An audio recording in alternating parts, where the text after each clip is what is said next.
Hello students, welcome to WB exam portal. তো আজ কিন্তু আমরা সলভ করাচ্ছি এনটিপিসি 2020-21 যে সিবিটি ওয়ানের যে পেপার, সেটার ম্যাথ আমি তোমাদের সলভ করাচ্ছি। যে পেপারটা নেওয়া হয়েছে সেটা হচ্ছে 4-3-2021 হয়েছে, 10টা 30 থেকে 12টার যে শিফট, সেই শিফটটার কোশ্চেন্স তোমাদের নেওয়া হচ্ছে। তোমাদের মনে আছে হয়তো 2-3 দিন আগেই, প্রায় বলা যায় বা এক সপ্তাহ আগে হয়তো আমি তোমাদের করিয়েছি 3টে শিফটের রিজনিং একসাথে করিয়েছিলাম। ওই 3টে শিফটের রিজনিং যে একসাথে করিয়েছিলাম তার মধ্যে কিন্তু এই শিফটটা ছিল, ঠিক আছে। 4-3-2021 10টা 30 থেকে 12টার যে শিফট, সেটা তোমাদের নেওয়া হয়েছিল। তো আজকে কিন্তু তার ম্যাথ করানো হচ্ছে, রিজনিং কিন্তু অলরেডি আমি করিয়ে দিয়েছি। তো প্রথম যে প্রশ্নটা আছে সেটা দেখে নেবো। একটা কথা বলি, এই শিফটটা খুব ভালো শিফট, কারণ এখানে তোমাদের রিজনিংও যেমন ভালো ছিল, ম্যাথও কিন্তু তোমাদের কিছু প্রবাবিলিটির অঙ্ক আছে, দুটো প্রবাবিলিটি এই শিফটে পড়েছে, ভালো ভালো অ্যালজেব্রার অঙ্ক আছে, ঠিক আছে, সার্চ অ্যান্ড ইন্ডাইসের অঙ্ক আছে এখানে, ভালো ভালো কিছু অ্যালজেব্রা আছে, আর কিছু সুন্দর সুন্দর পরিমিতি আছে, ঠিক আছে। তো টোটাল শিফটটা দেখো, কারণ এই ধরনের প্রশ্ন কিন্তু গ্রুপ বিতে আসবে। ওকে, তো চলো আমরা আলোচনা শুরু করি। আমাদের প্রথম যে প্রশ্ন আছে সেটা দেখে নেবো। প্রথম প্রশ্ন আমাদের বলছে x+1/x=cos θ হলে x² + 1/x² মান কত। দেখো এখানে আমাদের স্কোয়ার রয়েছে, তো আমি একটা কাজ করতে পারি, এই যে ভ্যালুটা এখানে দেওয়া রয়েছে x+1/x, আমি কি করতে পারি, এর স্কোয়ার করে দিতে পারি। এদিকে যদি আমি স্কোয়ার করি, এদিকেও আমার স্কোয়ার হবে।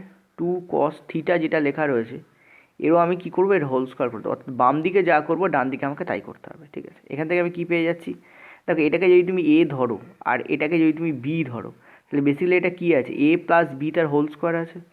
এ প্লাস বি তার হোল স্কোয়ারের ফর্মুলা কি, এ স্কোয়ার হয়, এ স্কোয়ার মানে কত, এখানে x² প্লাস বি স্কোয়ার হয়, বি স্কোয়ার মানে কত 1/x², প্লাস কি হয় 2ab মানে 2x×1/x, এই তোমাদের হবে ইকুয়াল টু আমাদের কী দাঁড়াবে, দেখো 2 cos θ হোল স্কোয়ার মানে 4 cos² θ, এই আমাদের আসবে, কি আসবে আমাদের, এই আমাদের আসবে।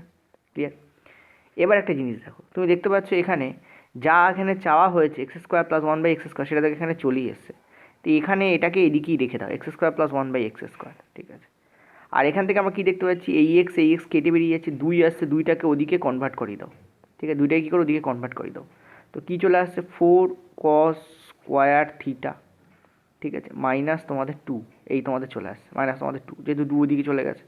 এখান থেকে আমরা কী দেখতে পাচ্ছি, x² + 1/x² ইকুয়াল টু আমাদের কী আছে, এই 2 কমন নাও, তুমি এখানে দেখতে পাচ্ছ 2 cos² θ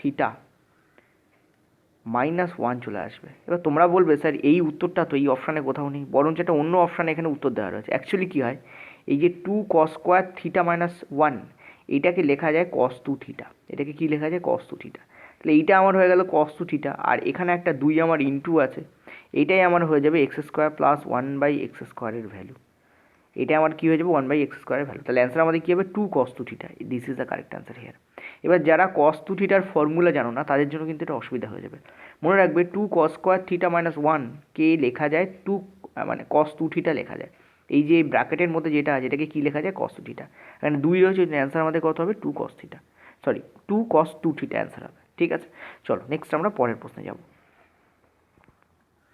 নেক্সট প্রশ্ন দেখো, বলেছে 3টি কয়েনকে যদি একসাথে টস করা হয় তাহলে এতে ন্যূনতম কতগুলো হেড পাওয়ার পসিবিলিটি আছে বা প্রবাবিলিটি আছে। অ্যাকচুয়ালি এটা প্রবাবিলিটির প্রশ্ন, আমি প্রবাবিলিটি তোমাদের করাবো, ফ্রিতেই দেবো। এবং প্রবাবিলিটির ক্ষেত্রে পারমুটেশন কম্বিনেশন, এই কথা দুটো জেনে বা এই চ্যাপ্টারটা করার পরই প্রবাবিলিটি করতে হয়, ঠিক আছে। সো আমি প্রথমে তোমাদের পারমুটেশন কম্বিনেশন করাবো, যাতে প্রবাবিলিটিটা তোমাদের ভালো করে শেখাতে পারি। কোশ্চেন্স আসছে এনটিপিসিতে, তবে লো লেভেলের কোশ্চেন্সই আসছে, আমি হাই টু লো যাবো, মানে লো টু হাই যাবো, ঠিক আছে। দেখো এখানে তো আমি ডিরেক্ট এই কোশ্চেন্সটা তোমাদের করিয়ে দিচ্ছি। বলেছে 3টে কয়েন আছে, সাপোজ ধরো একটা কয়েন আছে, একটা কয়েন আছে, একটা কয়েন আছে, ঠিক আছে। তুমি যদি কয়েনগুলোকে টস করো, তোমরা তো ক্রিকেট খেলা সবাই দেখো, এম্পায়ার কী করে, কয়েনটাকে টস করে। কয়েন যদি টস করো তাহলে কী কী আসতে পারে, দেখো প্রথমটাতে আমার কি আসতে পারে, হেড এবং টেল আসতে পারে। অর্থাৎ আইদার এই কয়েনটা যখন টস হবে তখন আইদার হেড পড়বে অথবা টেল পড়বে, হেড আর টেলের মধ্যে যে কোনো তো একটাই পড়বে, এর বাইরে তো কিছু পড়তে পারে না। এই কয়েনটাতে কী হবে, হেড অ্যান্ড টেল পড়বে। এই কয়েনটাতে কী হবে, হয় হেড পড়বে অথবা টেল পড়বে। যেমন দেখতে পাচ্ছি এখানে দুটো প্রবাবিলিটি তৈরি হচ্ছে, অর্থাৎ দুটো সম্ভাবনা তৈরি হচ্ছে, এখানেও দুটো সম্ভাবনা তৈরি হচ্ছে, এখানেও দুটো সম্ভাবনা তৈরি হচ্ছে। তাহলে টোটাল সম্ভাবনা বার করার জন্য এখানে কী করতে হয়, 2 দিয়ে ইন্টু করতে হয়, সব কটা ইন্টু করে দিতে হয়। মানে টোটাল কতগুলো প্রবাবিলিটি বা সম্ভাবনা তৈরি হচ্ছে, 8টা প্রবাবিলিটি বা সম্ভাবনা তৈরি হচ্ছে। এটা হচ্ছে টোটাল প্রবাবিলিটি, এটা হচ্ছে কি, এটা হচ্ছে total, total point to be noted, এটা হচ্ছে টোটাল। টোটাল কতগুলো সম্ভাবনা আছে, যদি এই কয়েনটাকে টস করো তাহলে হয় হেড পড়বে অথবা টেল পড়বে। এই কয়েনটাকে যদি টস করো হয় হেড পড়বে অথবা টেল পড়বে, এই কয়েনটাকে যদি টস করো হয় হেড অথবা টেল পড়বে, ঠিক আছে। কয়েনের তো দুটোই সাইড থাকে, তিনটে সাইড থোড়ি না থাকে, তো যে কোনো একটা সাইড তো দেখা দেবে, ঠিক আছে। তিনটেকে যখন একসঙ্গে করছো তাহলে এর কটা পসিবিলিটি আছে, দুটো, বা প্রবাবিলিটি আছে দুটো, এর দুটো এর দুটো। তিনটে কয়েনকে যখন একসঙ্গে করছো, আলাদা আলাদা করে করলে এর দুটো এর দুটো এর দুটো হচ্ছিল, তিনটেকে যখন একসঙ্গে করছো টোটাল কত হচ্ছে 8টা, ঠিক আছে। এর বলছে ন্যূনতম কতগুলো হেড পড়ার চান্স আছে। এর জন্য তোমাকে আমি একটা জিনিস বলে দিই, একটু ভিজুয়ালি শেখো, ঠিক আছে। শর্টকাট না শিখে, প্রবাবিলিটি খুব লেভেল চ্যাপ্টার, কিছু কিছু চ্যাপ্টার জিওমেট্রি, প্রবাবিলিটি, এগুলোকে কী হয় তুমি যদি কোড থেকে শেখো তাহলেই তুমি একমাত্র বুঝতে পারবে, এবং তো শর্টকাট কোথাও কোথাও ইউজ হবে, কোথাও কোথাও ইউজ হবে না, সেগুলো বুঝতে পারবে। এক্ষেত্রে শর্টকাট কোয়াটা ইউজ হয় না। দেখো, প্রথম কয়েনটাকে যদি তুমি টস করো, সাপোজ ধরো ফার্স্ট কয়েনে আমার হেড এলো, তার পরের কয়েনেও আমার হেড এলো, তার পরের কয়েনেও আমার হেড এলো, এটা তো হতেই পারে, এই কম্বিনেশন তো আসতে পারে। প্রথম কয়েনেও হেড, তিনটে কয়েনকে টস করছো না একসাথে, একসাথে বলেছে, তো প্রথমটা হেড, পরেরটা হেড, তারপরটা হেড, এই প্রবাবিলিটি তো আমার হতেই পারে, সম্ভাবনাও থাকতে পারে। প্রথম সম্ভাবনা এই এলো, পরের সম্ভাবনা কী হতে পারে, আইদার হেড, হেড এলো কিন্তু লাস্টেরটা এলো আমার টেল, এটাও হতে পারে। তারপরে পসিবিলিটি কী হতে পারে, হয় হেড এলো, এইটায় টেল এলো, এইটায় হেড এলো, এই পসিবিলিটি হতে পারে। আরেকটা কী পসিবিলিটি হতে পারে, হেড এলো, টেল, টেল এলো, ঠিক আছে। এই চারটে পসিবিলিটি হতে পারে। আর কি পসিবিলিটি হতে পারে, সব কটাতেই আমার টেল, টেল, টেল এলো, এটা হতে পারে। অথবা কি হতে পারে, দেখো টেল, টেল, লাস্টেরটা আমার হেড এলো, এটা হতে পারে। আর কি হতে পারে, দেখো টেল, হেড, টেল এলো, হতে পারে। আর কি হতে পারে, টেল, হেড, হেড হতে পারে।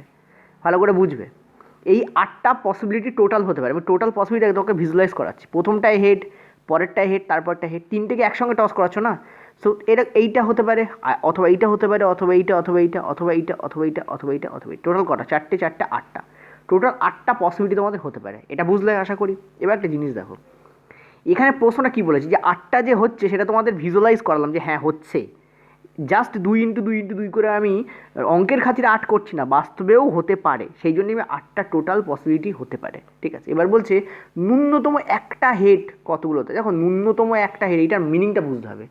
ন্যূনতম একটা হেড মানে হচ্ছে কমপক্ষে একটা, একের বেশিও হতে পারে, তাতে আমার কিছু যায় আসে না। ধরো সাপোজ তোমাকে বলছে ভোটে জেতার জন্য তোমার ন্যূনতম 2জনের সাপোর্ট দরকার, তার মানে 2জন তোমার দলে অ্যাটলিস্ট থাকতে হবে। যদি 3জনও হয় তাও ওকে, কারণ 3জন মানে তো 2জন তোমাকে সাপোর্ট করছেই করছে। তেমনই ন্যূনতম একটা হেড মানে হচ্ছে সেই গ্রুপটাতে একের বেশি হেডও থাকতে পারে, কিন্তু অ্যাটলিস্ট একটা থাকতেই হবে। তুমি বলে এইটাতে কতগুলো হেড আছে, অ্যাটলিস্ট একটা হেড তো এর মধ্যে আছে, সো এটাকে আমি কাউন্ট করব। এটাতে অ্যাটলিস্ট একটা হেড আছে, এটাকে আমি কাউন্ট করব। এটাতে অ্যাটলিস্ট একটা হেড আছে, এটাকে আমি কাউন্ট করব। এটাতেও অ্যাটলিস্ট একটা হেড আছে, এটাকে আমি কাউন্ট করব। এটাতে অ্যাটলিস্ট একটা হেড নেই, এটাকে আমি কাউন্ট করব না। এটাতে অ্যাটলিস্ট একটা হেড আছে, কাউন্ট করব। এটাতেও অ্যাটলিস্ট একটা হেড আছে, কাউন্ট করব। এটাতেও অ্যাটলিস্ট একটা হেড আছে, কাউন্ট করব। তাহলে টোটাল একটা করে হেড আসবে এরকম গুচ্ছ কটা তৈরি হচ্ছে, 1, 2, 3, 4, 5, 6, 7টা। তাহলে পসিবিলিটি যে এখানে যে অ্যান্সার বলেছে, অ্যান্সার কী দাঁড়াবে, টোটাল 7টা দাঁড়াচ্ছে টোটাল 8টার মধ্যে। 7টা আমার হচ্ছে কটার মধ্যে, 8টার মধ্যে, সেই জন্য অ্যান্সার আমার কী হবে, 7/8 will be the correct answer. আমার কথা বোঝা গেল। এইটা তোমাদের আমি ভিজুয়ালাইজ করে দেখালাম, ঠিক আছে, যে কেন এটা হয়। ওকে, এবার এই যে পুরো ক্যালকুলেশনটা আমি বললাম এখানে, যে 7টা গুণলে, এটা তোমার মাথায় চলবে, এটা তোমার কী হবে, মাথায় চলবে। এই ধরনের প্রশ্ন ডাইস দিয়ে দেওয়া যায়, ডাইস মানে লুডোর ছক্কা, লুডোর ছক্কা দিয়ে দেওয়া যায়, কারণ 6টা পিঠ থাকে। তাস দিয়ে দেওয়া যায়, একটু পরে তোমরা এই শিফটেই দেখো, এই শিফটে অ্যাকচুয়ালি 2টো প্রবাবিলিটি পড়েছে, একটা প্রবাবিলিটি এটা প্রথম দিকে ছিল, আর লাস্টে যত শিফটের লাস্ট দিকে গেলাম দেখলাম তাস দিয়ে একটা পড়েছে, চলো সেটা করবো, ঠিক সেটা করলে হয়তো আরও ক্লিয়ার হবে। আশা করি এটা তোমরা বুঝতে পারো। যদি না বুঝতে পারো আরেকবার এটাকে রিভাইজ করো, দেখবে ডেফিনেটলি বুঝতে পারবে। আমি খুব ভেঙে বলেছি। চলো আরেকটা প্রশ্ন করবো এর ওপর, একই শিফটে পড়েছে প্রবাবিলিটির ওপর। চলো, এই হচ্ছে তোমাদের পরের প্রশ্ন। আচ্ছা, এই প্রশ্নটাকে জানানোর আগে, সবাই তো তাস খেলায় পটু হও না, যারা তাস খেলতে পারো তারা তো জানো কোথায় কোনটা কার্ড থাকে, কতগুলো কার্ড থাকে, সবই জানো। কিন্তু আমি তোমাদের একটু ছোটো ছোটো আইডিয়া দেবো, কতগুলো ছোটো ছোটো আইডিয়া দেবো। এখানে তোমাদের ফেস কার্ডের কথা বলেছে। কাকে বলা হয় ফেস কার্ড জানো তো? ফেস কার্ড হচ্ছে যেটা রাজা, ঠিক আছে, রাজা এবং রানী রাজি তো ক্যা করেগা, কাজী, তাই না? রাজা, রানী আর গুলাম, ঠিক আছে, তোমরা জানো এই 3টে কার্ড হয়। এই 3টে কার্ডে দেখবে ছবি আঁকা থাকে, ঠিক আছে। এই 3টে কার্ডে কী থাকে, ছবি আঁকা থাকে, রাজার ছবি, রানীর ছবি, গুলামের ছবি। এই জন্য এই 3টে কার্ডকে ফেস কার্ড বলা, কারণ এদের মুখগুলো আঁকা থাকে, এই জন্য ফেস কার্ড বলা হয়। কটা থাকে টোটাল, কটা থাকে দেখো, রাজার কার্ড থাকে 4টে, রানীর কার্ড থাকে 4টে, গুলামের কার্ড থাকে 4টে, ঠিক আছে। তো রাজা, রানী আর গুলাম টোটাল কতগুলো কার্ড থাকে, 4 3 টোটাল 12টা কার্ড থাকে, ঠিক আছে? এইটা তোমাকে মাথা রাখতে হবে। রাজার 4টে কার্ড হয়, রানীর 4টে কার্ড হয়, গুলামের 4টে কার্ড হয়, কারণ ডায়মন্ড, হার্ট এবং স্পেড এবং ক্লাব এই 4টেতেই কিন্তু রাজা থাকে। ডায়মন্ডেও একটা রাজা, হার্টেও একটা রাজা, স্পেডেও একটা রাজা, ক্লাবেও একটা রাজা। রানী ওরকম ওই 4টেতে 4টে থাকে, গুলামেও ওরকম 4টে থাকে, ঠিক আছে? এবার আমি যখন তোমাদের প্রবাবিলিটি ভালো করে করাবো তখন বুঝিয়ে দেবো। এখন আপাতত এই প্রশ্নের খাতিরে যতটুকু দরকার সেটা তোমাদের বুঝিয়ে দিচ্ছি, ঠিক আছে? কারণ এটা একটা বিশাল বড় চ্যাপ্টার, 5 থেকে 6 ঘন্টা টাইম লাগবে যদি আমি এক খাতিরে বসি তোমাদের একটা ভিডিওতে কমপ্লিট করানোর জন্য। নিজের পসিবল নয় যে 5-6 মিনিটে তোমাদের সেটা বোঝাবো, সম্ভব নয়, আমি বোঝাতে পারবোই না অ্যাকচুয়ালি, ঠিক আছে? মানে মন খুলে বোঝাতে পারবো না। তো বেসিক্যালি এখানে তোমাদের কী বলছে, তোমাদের বলছে যে তাসের প্যাকেট থেকে যদি একটা তাসকে ইচ্ছা মতো বেছে নাও তাহলে ফেস কার্ড পাওয়ার প্রবাবিলিটি কত, অর্থাৎ কতগুলো ফেস কার্ড, মানে একটা, অন্তত একটা যদি ফেস কার্ড পাওয়া যায়। কী বলেছে, একটি তাসকে, তার মানে একটা এমন তাসকে বেছে নিতে বলছে। এলো পাথারিভাবে তুমি এরকম হাত দিচ্ছ আর একটা তাসকে বার করছো, বলছে যে কী সম্ভাবনা আছে তার যে ওই তাসটা একটা ফেস কার্ড হতে পারে, ঠিক আছে? এইটা তোমাদের বার করতে বলেছে, এইটাই তোমাদের বলেছে অ্যাকচুয়ালি, ঠিক আছে? সেটা ক্লিয়ারলি দেখো। তার মানে ওই ফেস কার্ডটা রাজারও হতে পারে, রানীর হতে পারে, গুলামেরও হতে পারে। রাজার টোটাল ফেস কার্ড কটা আছে, 4টে আছে, মানে 4টের মধ্যে যে কোনো একটা হতে পারে। রানীরও 4টে আছে, 4টের মধ্যে যে কোনো একটা কার্ড তুমি তুলতে পারো। গুলামেরও 4টে আছে, অর্থাৎ 4টের মধ্যে তুমি যে কোনো একটা তুলতে পারো। মানে এই 12টার মধ্যে যে কোনো একটা কার্ড তুমি কিন্তু তুলে নিতে পারো এবং সেটা হয়ে যাবে তোমার ফেস কার্ড, ঠিক আছে? অর্থাৎ 12 হচ্ছে ওপরে। আর টোটাল কটা কার্ড থাকে আমরা জানি, টোটাল আমরা সবাই জানি যে টোটাল 52টা কার্ড থাকে। দেখো ওপরে হচ্ছে কি, যেটা চাই যেটা সেটা হচ্ছে ওপরে থাকবে, আর নিচে হচ্ছে টোটালটা, ভালো করে বুঝবে। ওপরে হচ্ছে যেটা চাই আমাদের কি, ফেস কার্ড চাই। তো ফেস কার্ড টোটাল কটা আছে, 12টা আছে। তো যদি চাই সে 12টার মধ্যে একটা তো হতেই হবে। দেখো এটা তো প্রবাবিলিটির কথা বলছে, অর্থাৎ আমার হাতে যে ফেস কার্ডই আসবে তা কিন্তু নাও হতে পারে, কিন্তু অঙ্কের খাতিরে বলছে কেমন প্রবাবিলিটি আছে, সম্ভাবনা কেমন আছে। দেখো আমার তো একটাই আসতে হবে, সেই একটা কার্ড এই 12টার মধ্যে থেকে যে কোনো একটা হবে, ঠিক আছে? সেই জন্য 12 যাবে ওপরে। আর নিচে টোটাল কার্ড কটা থাকে তোমরা জানো যে তাস টোটাল 52টা থাকে। এবার তুমি যদি এখানে কাটাকুটি করো তুমি দেখতে পাচ্ছ এটা 3/13 আসছে। তো this is the correct answer here, এই জন্য এখানে 3/13 অ্যান্সার এসছে। আমার কথা বোঝা যাচ্ছে, আশা করি বুঝতে পারলে। দেখো এই প্রশ্নটা যদি কেউ না বুঝতে পারো, চলো আরেকটা জিনিস দিয়ে তোমাদের বোঝায়। সাপোজ ধরো এখানে একটা কয়েন আছে, ঠিক আছে? সাপোজ ধরো এখানে একটা কী আছে, কয়েন আছে। সাপোজ ধরো কয়েনের গায়ে আমার 10 লেখা আছে, ঠিক আছে? ওটা 10 পয়সা, এটা একটা 10 পয়সা, দেখা যায় না এখন আর, ঠিক আছে? 10 পয়সা। তো এই 10 পয়সাটার হেড আছে ওপরে, সাপোজ ধরো নিচে আছে তোমাদের টেল, ঠিক আছে? ওপরে আছে তোমাদের হেড, নিচে সাপোজ ধরো টেল আছে, ঠিক আছে? এটা হেড, সাপোজ ধরো নিচে তোমাদের টেল আছে। তোমাদের বলতে বলা হয়েছে এটা 10 পয়সার কয়েন, তোমাদের বলতে বলা হয়েছে যদি কয়েনটাকে টস করা হয় তাহলে কী পসিবিলিটি আছে যে হেড আসবে, ঠিক আছে? একবার যদি টস করো তাহলে কী পসিবিলিটি আছে হেড আসবে। দেখো টোটাল তলায় যাবে, নিচে হচ্ছে যেটা চাই আমাদের কি, চাই আমাদের হেড। আর এই কয়েনে কটা হেড থাকে, একটাই হেড থাকে, তো 1। কিন্তু টোটাল কটা, টোটাল পসিবিলিটি কটা হতে পারে, কটা আসতে পারে, হেডও আসতে পারে, টেলও আসতে পারে, তাহলে দুটো পসিবিলিটি। তাহলে চাই আমাদের যেটা সেটা তত নম্বর, যেটা চাই সেটা টোটাল কত আছে, একটা আছে, সেটা যাবে ওপরে। আর টোটাল কতগুলো হতে পারে, দুটো হতে পারে, হেড আসতে পারে, টেল আসতে পারে, সেটা যাবে আমাদের নিচে। ভালো করে বুঝবে, আবারও বলে দিচ্ছি। এইটা একটা 10 পয়সার কয়েন, 10 পয়সার কয়েনে হেডও থাকে, টেলও থাকে। আমাদের হেড চাই। 10 পয়সার কয়েনে কটা হেড থাকে, একটাই হেড থাকে, সে এক যাবে ওপরে। কিন্তু 10 পয়সার কয়েন যদি আমরা টস করি তাহলে পসিবিলিটি কী কী হতে পারে, হেডও আসতে পারে, টেলও আসতে পারে, অর্থাৎ দুটো পসিবিলিটি হতে পারে, তো 2 যাবে নিচে। অর্থাৎ টোটাল কতগুলো আসতে পারে সেটা যাবে নিচে, যেটা চাই সেটা যাবে ওপরে, 1/2, অর্থাৎ হাফ পসিবিলিটি হয় যে আমাদের হেড পড়বে। তেমনই টেলও কিন্তু হাফ পসিবিলিটি হয় যে টেল পড়বে। ঠিক সিমিলারলি এখানে রাজা, রানী, গুলাম 4টে টোটাল 12টা। যদি আমার ফেস কার্ড চাই, এদেরকেই ফেস কার্ড বলে। তার মানে এই 4টের মধ্যে যে কোনো একটা আসতে পারে, এই 4টের মধ্যে যে কোনো একটা আসতে পারে, এই 4টের মধ্যে যে কোনো আসতে পারে, অর্থাৎ এই 12টার মধ্যে যে কোনো একটা আমার আসতে পারে। তার মানে চাই আমার এই 12টার মধ্যে যে কোনো একটা, ওই জন্য 12 গেছে ওপরে। আর টোটাল কটা কার্ড থাকে, 52টা। 52টার মধ্যে থেকে আমি চুজ করছি, টোটাল যাবে নিচে, কাটাকুটি করলে কী আসবে, 3/13 আসবে। আশা করি আর বোঝাতে লাগবে না, মোটামুটি তোমরা বুঝতে পেরেছো। এরপর আমি যখন চ্যাপ্টার করাবো, পারমুটেশন কম্বিনেশন কয়েন হওয়ার পর যখন প্রবাবিলিটি করাবো, তখন 3টে চ্যাপ্টার কম্বিনেশন যে ভালো করে বুঝবে তার কাছে কোনো প্রশ্নই আনকমন থাকবে না, ঠিক আছে? সে সবটাই পারবে। খুবই লজিক্যাল, দারুণ চ্যাপ্টার এবং পড়তে ভালো লাগে, ঠিক আছে? চলো নেক্সট আমরা পরের প্রশ্নে যাব।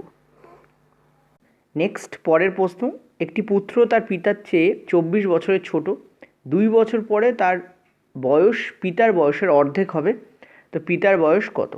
দেখো আমরা সিম্পলি কী করব, এই লাইনটাকে আমরা কাজে লাগাবো, ঠিক আছে? এই লাইনটাকে আমরা কাজে লাগাবো। কী বলছে, 2 বছর পরে তার বয়স পিতার বয়সের অর্ধেক, তো পিতা, আর এই হচ্ছে আমাদের পুত্র। তো পিতার বয়স যদি 2 হয়, পুত্রের বয়স কত হবে? 1। এটা কখন হচ্ছে? বলেছে যে 2 বছর পরে, 2 বছর পরে এই রিলেশনশিপটা হচ্ছে। পিতার বয়স যদি 2 ইউনিট হয়, পুত্রের বয়স হয়ে যাবে 1, কারণ 2 বছর পরে পিতার বয়সের অর্ধেক হচ্ছে পুত্রের বয়স, ঠিক আছে? এখানে গ্যাপ কত রয়েছে? যদি আমরা বছর ধরি, বছরের গ্যাপ কত রয়েছে? আমরা দেখতে পাচ্ছি 24 বছরের রয়েছে। এবার তোমরা বলবে স্যার এটা তো 2 বছর পরের গ্যাপ লেখা নেই। এই যে পিতা তার পুত্রের থেকে, মানে পুত্র তার পিতার থেকে 24 বছরের ছোট, এখানে তো গ্যাপটা 2 বছর পরের জায়গায় উল্লেখ করেন, তো আপনি এখানে কি করে লিখছেন? দেখো, জন্ম থেকে মৃত্যু অবধি আজীবন বয়সের গ্যাপ সেম থাকে। মানে সন্তান যখন জন্মাচ্ছে, ঠিক আছে, আর পিতার তখন একটা বয়স হয়, ধরো সাপোজ 24 বছরের একজন ব্যক্তির একটি কন্যা সন্তান হলো, তাহলে কন্যা সন্তানের বয়স সেই মুহূর্তে কত? জন্ম মুহূর্তে কত? 0, ঠিক আছে, 0। 1 বছর পরে 1 ইয়ার হবে, কিন্তু পিতার বয়স কিন্তু সেই সময় 24ই, ঠিক আছে। অর্থাৎ গ্যাপ কত তৈরি হলো? 24 বছরের গ্যাপ তৈরি হলো, এবং এই 24 বছরের যে গ্যাপ, সেটা পিতা এবং পুত্রের মধ্যে সারা জীবন বজায় থাকে, সেটা 2 বছর পরে হোক, 2 বছর আগে হোক, পুত্রের বা কন্যার জন্মের সময় হোক, যাই হোক না কেন। তো 2 বছর পরের ক্ষেত্রেও আমরা এই গ্যাপটাকে কাজে লাগাতে পারি। তো পিতার বয়স যখন 2 ইউনিট, পুত্রের বয়স যখন 1 ইউনিট, তখনও গ্যাপ আমাদের কত? 24। তাহলে তুমি বলো এই 2 ইউনিটের ভ্যালু কত হবে? আমরা ক্লিয়ারলি দেখতে পাচ্ছি 2 - 1 মানে 1 ইউনিটের ভ্যালু হচ্ছে 24, ঠিক আছে, কারণ গ্যাপ বলছি আমি, 2 ইউনিট 1 ইউনিট গ্যাপ কত? 24। তাহলে 2 ইউনিটের মানে 2 ইউনিট মানে কি হবে? 48। আর এই 1 ইউনিটের ভ্যালু কি হবে? 24 বছর। অর্থাৎ পিতার বয়স যখন 48 বছর, তখন পুত্রের বয়স হয়ে যাবে কত? 24 বছর। ক্লিয়ার হলো? আচ্ছা, এবার কি বলছে? তাহলে বলছে যে পিতার বয়স কত, মানে এখন বয়স কত জিজ্ঞাসা করা হচ্ছে। দেখো, এই যে 2 বছর পরে এই যে ঘটনাটা আমি ঘটালাম, এটা তো 2 বছর পরে। পিতার বয়স কত, মানে পিতার এখনকার বয়স কত জিজ্ঞাসা করা হচ্ছে। তাহলে 2 বছর পরে পিতার বয়স হচ্ছে 48, তাহলে এখন বয়স কত হবে? নির্ঘাত 46 বছরই হবে। 46-এর সঙ্গে 2 যোগ করলে তবেই তো 48 বছর হয়। 2 বছর পরে তো পিতার বয়স 2 বছর বেড়ে যাবে, সেই জন্য 48 দেখাচ্ছে। কিন্তু এখন বয়স জিজ্ঞেস করেছে, অ্যান্সার তোমাদের কত হবে? 46 will be the correct answer. আমি আবারও বলছি, বুঝলাম বলে দেরি হলো। তোমরা যদি করো, তোমাদের কিন্তু উইদিন সেকেন্ডে এই পদ্ধতিতে অ্যান্সার হয়ে যাবে। অনেকে বুঝতে পারেনি, চলো একবার বুঝিয়ে দেওয়া যাক আরেকবার। পিতা এবং পুত্র 2 বছর পরে আমরা রেশিও নিলাম, এটা অ্যাকচুয়ালি রেশিও করা হচ্ছে। কত রেশিও আসছে? 2:1। গ্যাপ কত আসছে? 1 ইউনিটের গ্যাপ আসছে আমাদের। এই 1 ইউনিটের ভ্যালু হচ্ছে বছরে 24 বছর। ইউনিটে 1 আর বছরে কত? 24। তো 1 ইউনিটের ভ্যালু যদি 24 হয়, তাহলে 2 ইউনিটের ভ্যালু কত হবে? 48, ঠিক আছে। আবার পুত্রের বয়সও 1 ইউনিট রয়েছে, তো সেম হবে, সেই 24 বছরই হয়ে যাবে। তোমাদের বলেছি পিতার বয়স কত, বয়স কত মানে এখন বয়স কত। দেখো, 2 বছর পরে 48, তাহলে এখন কত হবে? 2 বছর কমিয়ে দাও, 46 হবে, ঠিক আছে। আবারও বলছি, এই যে পুত্র আর পিতার যে গ্যাপ, বয়সের গ্যাপ 24, দেখো পুত্র পিতার থেকে ছোট মানে কি? গ্যাপ 24। এই 24টা অলওয়েজ 24ই থাকবে গ্যাপ, সে 2 বছর পরে হোক, 2 বছর আগে হোক। এখানে যদি লেখা থাকতো 2 বছর আগে 2:1, তখনও 1 ইউনিটের ভ্যালু 24ই হতো, কারণ গ্যাপ আমাদের 1 ইউনিট, সেটা বছরে আমাদের 24 বছরই হতো, ঠিক আছে। সবসময় মনে রাখবে, তোমার থেকে তোমার মায়ের বয়সের যে গ্যাপ, বা তোমার থেকে তোমার ভাইয়ের বয়সের যে গ্যাপ, বা তোমার থেকে তোমার বাবার বয়সের যে গ্যাপ, সেটা অলওয়েজ সেম থাকবে। শুধু তুমি আর তোমার বাবা নয়, তুমি এবং তোমার মায়ের মধ্যে, বাবা এবং মায়ের মধ্যে যে কোনো দুটো ব্যক্তি যারা পৃথিবীতে জন্মগ্রহণ করেছে, তাদের বয়সের গ্যাপ অলওয়েজ কী থাকে? সেম থাকে। এই ব্যাপারটার উপর বেস করেই অঙ্কটাকে দেওয়া হয়েছে। ওকে, এত কথা কেন বলছি? দেখো, অনেকেই আছে যারা ফার্স্ট টাইম অঙ্কটাকে করছে, হয়তো এই পদ্ধতিটাও প্রথমবার দেখছে, তাদের জন্য বলা, ঠিক আছে। তোমরা তো স্কিপ করে চলে যেতে পারবে, ওই জন্য তো ভিডিওটাকে রেকর্ডে রাখা হয়েছে। চলো নেক্সট, পরের প্রশ্নে। আচ্ছা, পরের প্রশ্ন, দুটি সংখ্যার যোগফল হচ্ছে 434 এবং তাদের গসাগু 31 হলে এই শর্ত অনুযায়ী সম্ভাব্য কতগুলো এমন জোড়া সংখ্যা পাওয়া যাবে। দেখো, গসাগু 31 বলেছে, তার মানে প্রথম সংখ্যাটার মধ্যেও 31 আছে, আর পরের সংখ্যাটার মধ্যেও 31 আছে, ঠিক আছে। এভাবে নিতে হয়। এটা ইকুয়াল টু আমাদের কী হচ্ছে? 434। যারা এটাও বুঝতে পারছো না যে স্যার কেন আপনি এটা করলেন, তারা ওয়েট করো, এই প্রশ্নটা লাস্টে বলে দেবো যে কেন আমি 31x আর 31y নিলাম, ঠিক আছে, লাস্টে বলে দেবো। আগে পদ্ধতিটা দেখো। তো 31কে যদি আমি কমন নিই, এখান থেকে আমার কী আসছে? এক্স প্লাস ওয়াই আসছে, সেটা সমান কী হচ্ছে আমাদের? 434। এখান থেকে আমি দেখতে পাচ্ছি 31 দিয়ে এটাকে কাটলে হচ্ছে 14। তো আমি এখানে ক্লিয়ারলি দেখতে পাচ্ছি এক্স প্লাস ওয়াইয়ের যে ভ্যালু আসছে, সেটা আমার আসছে কত? 14। এবার এই এক্স আর ওয়াই কিন্তু কোনো সাধারণ ব্যক্তি নয়, এরা হচ্ছে হেভিওয়েট প্রার্থী, ঠিক আছে। ভোটের সময় বলে না, হেভিওয়েট প্রার্থীর মধ্যে ভোট হচ্ছে। হেভিওয়েট প্রার্থী এরা কোনো সাধারণ ব্যক্তি নয়। মনে রাখবে, এক্স আর ওয়াইয়ের একটা স্পেশাল কোয়ালিটি আছে, এক্সেরও আছে, ওয়াইয়েরও আছে। কি? এক্স আর ওয়াই হচ্ছে পরস্পর মৌলিক সংখ্যা হবে। এই পয়েন্টটা মাথা রাখবে। This is the most important point while you are solving this questions. এই প্রশ্নটা যখন তুমি বা এই টাইপের যে কোনো প্রশ্ন সলভ করছো, এই পয়েন্টটা মাথা রাখতে হবে। এক্স আর ওয়াই হচ্ছে কো প্রাইম নাম্বার, পরস্পর মৌলিক সংখ্যা। এখন পরস্পর মৌলিক সংখ্যা কাকে বলে স্যার? দেখো 7 আর 6 হচ্ছে পরস্পর মৌলিক সংখ্যা। কেন? কারণ এদের যে গসক হয় সেটা হয় 1, ঠিক আছে। 8 আর 9ও কিন্তু পরস্পর মৌলিক। দেখো 8 আর 9 তারা কিন্তু মৌলিক নয়, না 8 মৌলিক না 9 মৌলিক, কিন্তু 8 আর 9 পরস্পর মৌলিক। মৌলিক আর পরস্পর মৌলিকের মধ্যে পার্থক্য এইটা। মৌলিক নয় এমন সংখ্যা দ্বয় কিন্তু পরস্পর মৌলিক হতে পারে, ঠিক আছে। 8 কিন্তু মৌলিক সংখ্যা নয়, 9ও কিন্তু মৌলিক সংখ্যা নয়, কিন্তু 8 আর 9 কিন্তু পরস্পর মৌলিক। কেন? কারণ এদের গসগু হচ্ছে 1, ঠিক আছে। এইটা মাথায় রাখতে হবে। আচ্ছা 7 আর 7 কি পরস্পর মৌলিক? না, কিন্তু এরা পরস্পর মৌলিক, কিন্তু 7 আর 7 পরস্পর মৌলিক নয়। কেন? 7 আর 7 গসগু কী হয়? 7ও হয়, কারণ এই 7কেও 7 দ্বারা ভাগ করা যায়, এই 7কেও 7 দ্বারা ভাগ করা যায়। ক্লিয়ার হলো? ওকে, তো আশা করি বুঝতে পারলে যে পরস্পর মৌলিক সংখ্যা কাদের বলা হয়। এমন দুইটি সংখ্যা বা এমন এক জোড়া সংখ্যা যাদের গসগু কী হয়? 1 হয়। তাহলে এক্স আর ওয়াই এর গসগু আমার কী হতে হবে? 1 হতে হবে, ঠিক আছে। আচ্ছা আমি যদি এক্সকে 1 নেই, ধরো আমি এক্সকে 1 নিলাম, তাহলে এটাকে আমি কী নেবো? 13 নেবো। আচ্ছা 1 আর 13-র গসগু কি 1? ভালো করে বুঝবে, 1 আর 13-র গসগু কি 1? ইয়েস, 1 আর 13-র গসগু কিন্তু 1, তো এটা নেওয়া যেতে পারে। ক্লিয়ার? 1কে 1 দিয়ে ভাগ করলে যায় এবং 13কে 1 দিয়ে ভাগ করলে যায়। ওকে ওকে, এটা নেওয়া যেতে পারে, কারণ 1 আর 13-র গসগু 1, আর এক্স আর ওয়াইয়ের জায়গায় 1 আর বসাচ্ছি, এবং এদের যোগফল তোমার 14ই হয়, ঠিক আছে। আচ্ছা আমি যদি এখানে 2 নেই, তাহলে আমাকে এখানে কত নিতে হবে? 2 নিলে আমাকে এখানে নিতে হবে 12। আচ্ছা 2 আর 12-র গসগু কি 1? না, 2 আর 12-র গসগু কিন্তু 1 নয়, সুতরাং আমি 2 আর 12 কিন্তু নিতে পারবো না। আচ্ছা 3 নেই, যদি আমি 3 নিলে আমাকে এখানে 11 নিতে হবে। আচ্ছা 3 আর 11-র গসগু কি আমার 1? ইয়েস, 3 আর 11-র গসগু কিন্তু 1, সুতরাং এটা আমার খাটতে পারে, ঠিক আছে। আচ্ছা 4 যদি আমি 4 নিলে 10 নেবো, 4 আর 10-এর গসগু কি 1? না, 4 আর 10-এর গসগু কত? 2, কারণ 2 দিয়ে 4কেও ভাগ করা যায়, 2 দিয়ে 10কেও ভাগ করা যায়, সো ওটা আমরা নেবো না। আচ্ছা 5 যদি নিই, 5 নিলে আমাকে কী নিতে হবে? 5 নিলে ভালো করে বুঝো, 5 নিলে আমাকে কী নিতে হবে? 9 নিতে হবে। আচ্ছা 5 আর 9-এর গসগু কি আমার 1? ইয়েস, 5 আর 9-এর গসগু 1, সো এটা আমার অ্যান্সারে যেতে পারে, মানে এইটা এইটা এটা আমার অ্যান্সারে যাবে। আচ্ছা 6 যদি নেই, 6 নিলে 8 নেবো, 6 আর 8-এর গসগু কি 1? না, তো এটা আমার অ্যান্সারে দাঁড়াবে না। 6 আর 8-এর গসগু কত হয়? 2 হয়, ঠিক আছে।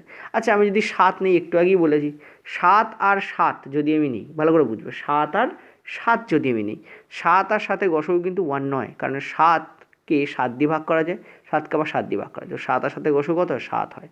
সুতরাং আমরা দেখতে পাচ্ছি এখানে ক্লিয়ারলি যে এই তিনটেই হতে পারে।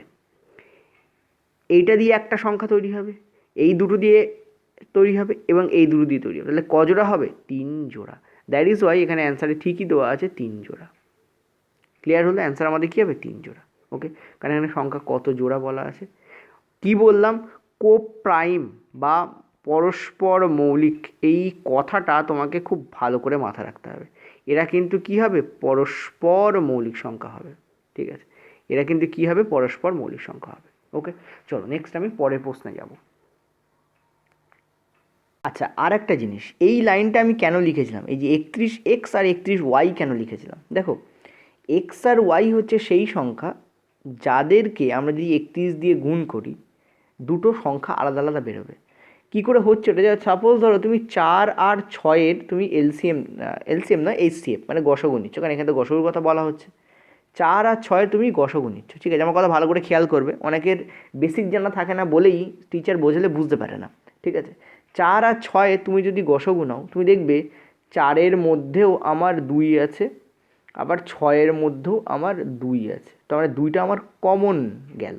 4-এর মধ্যে 2 আছে, 6-এর মধ্যে 2 আছে, এই 2 হচ্ছে আমার 4 আর 6-এর গসাগু। এই 2 হচ্ছে আমার কি? 4 আর 6-এর গসাগু। কিন্তু 4-এর মধ্যে তো একটা আনকমন পার্টও আছে যেটা 6-এর সঙ্গে মেলে না।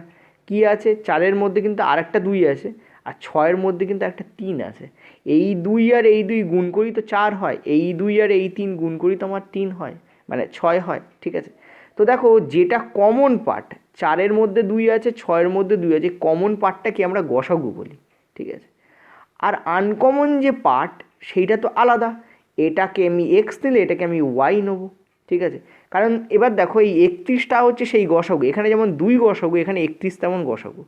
আর এক্স আর ওয়াই হচ্ছে সেই আনকমন পার্ট। এখানে 4-এর মধ্যে যেমন 2 আনকমন পার্ট যাকে আমরা এক্স ধরে নিচ্ছি, 6-এর মধ্যে যেমন এই 3টা আনকমন পার্ট যাকে আমরা ওয়াই ধরে নিচ্ছি, সেরকমই আমরা এখানে 31 এক্স আর 31 ওয়াই ধরেছি। তুমি দেখো এই 2-এর সঙ্গে এই 2 মানে এক্স গুণ করলে আমার 4 হয়ে যাচ্ছে, আর এই 2-এর সঙ্গে এই 3 মানে ওয়াই, সেইটা গুণ করলে আমার 6 হচ্ছে। যদি 4 আর 6 অজ্ঞাত হতো, মানে আমাদের জানা না থাকতো, যদি বলা থাকতো গসাগু 2, আমরা কী করতাম, এটাকে 2x নিতাম, এটাকে 3y নিতাম, সরি 2y নিতাম, এটাকে 2x নিতাম, এটাকে কী করতাম আমরা 2y নিতাম।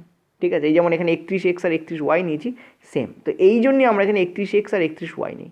ক্লিয়ার হলো? আশা করি বুঝতে পারলে। চলো নেক্সট আমরা পরের প্রশ্নে যাব।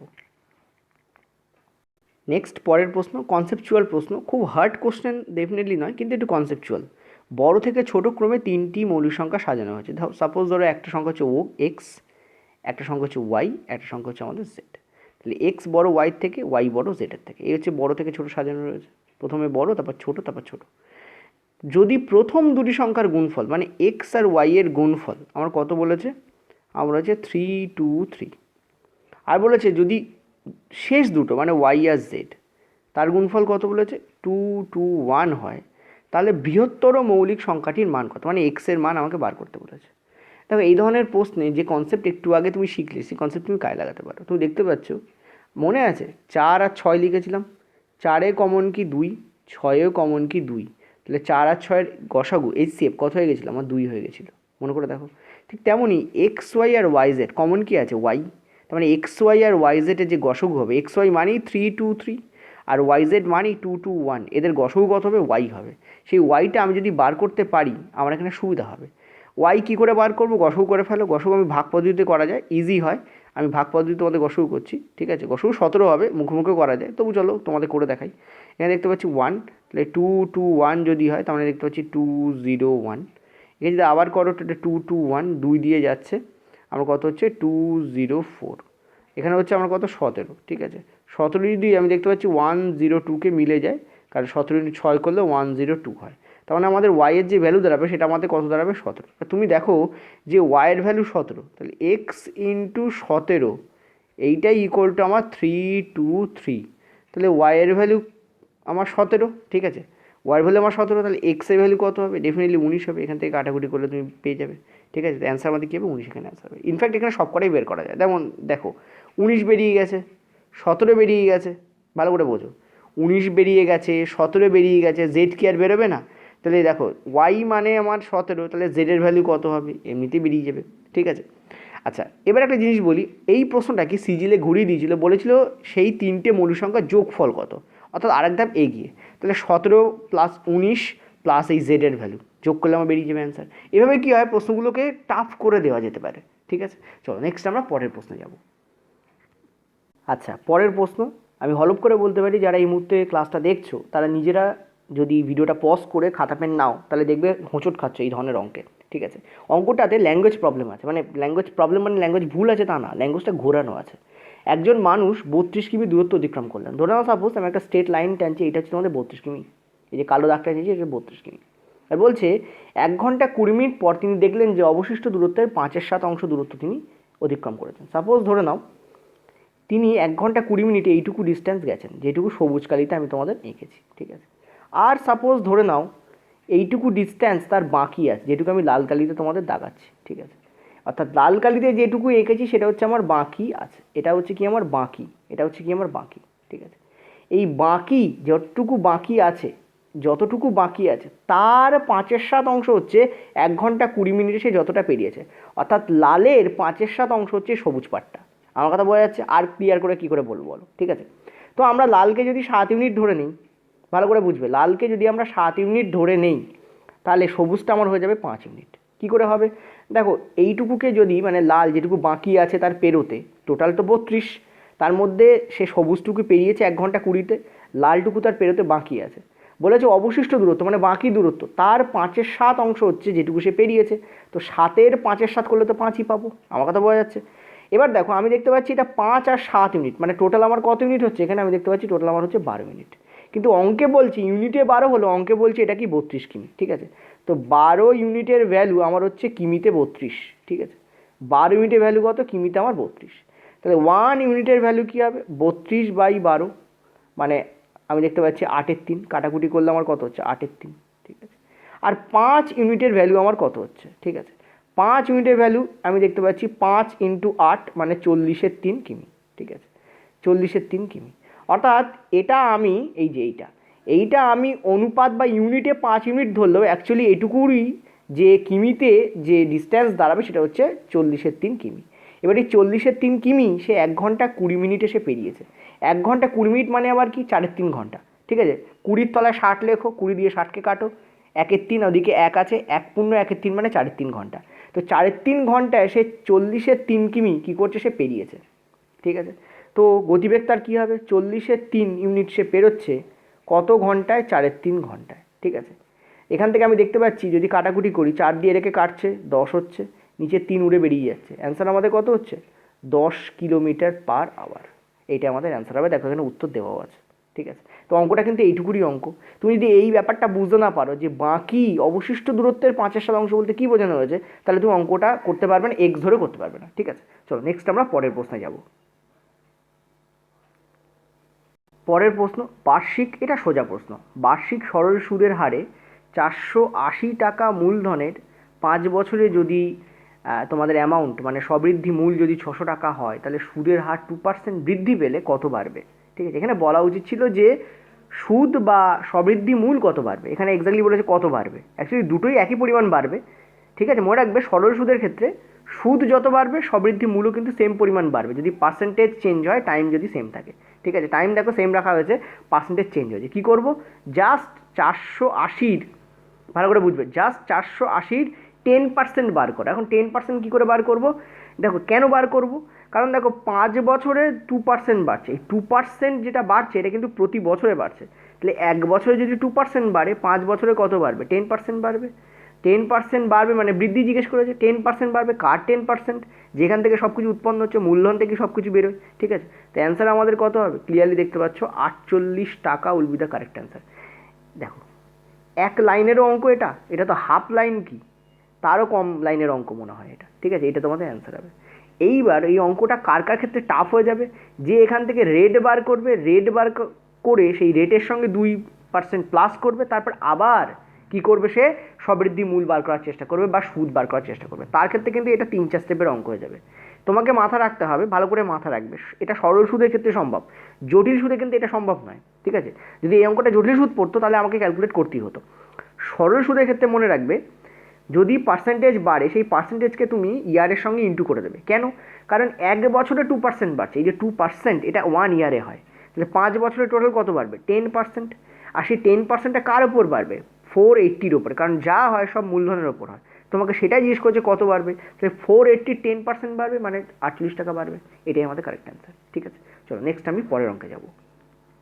পরের প্রশ্ন ইন্টারেস্টিং প্রশ্ন, 182 পয়েন্ট, আমি লিখছি এখানে 182.25, এইটার বর্গমূল করতে বলেছে, মানে রুট করতে বলেছে, ঠিক আছে। কি করব, দেখো এটার একটা যে শর্টকাট যেটা তোমাদের সেটা বলে দিই। লাস্টে যদি 25 থাকে, পয়েন্টকে আগে ছেড়ে দাও, পয়েন্টটা মাথা থেকে তুলে বার করে দেবে। পয়েন্টটা নেই আমার এখানে, ধরে নাও সাপোজ এখানে আছে 18,225, লাস্টে যদি 25 থাকে তাহলে ডেফিনেটলি 5 আসে। এটা কেন হয়, কারণ 5 স্কোয়ার করলেই আমার এখানে 25 হয়, ঠিক আছে। তো লাস্টে যদি 25 থাকে তাহলে ডেফিনেটলি 5 তো আসবেই আসবে, তাহলে এই লাস্টটুকু হয়ে গেল, ঠিক আছে। আর বর্গমূল করার সময় কী মনে রাখবে, লাস্ট থেকে দুটো দুটো করে নিতে হয়, লাস্টে দুটো হয়ে গেল, তারপরে বাকিটুকু পুরোটা নিয়ে নাও। এখানে কত আছে, 182 আছে, ঠিক আছে, 182 আছে।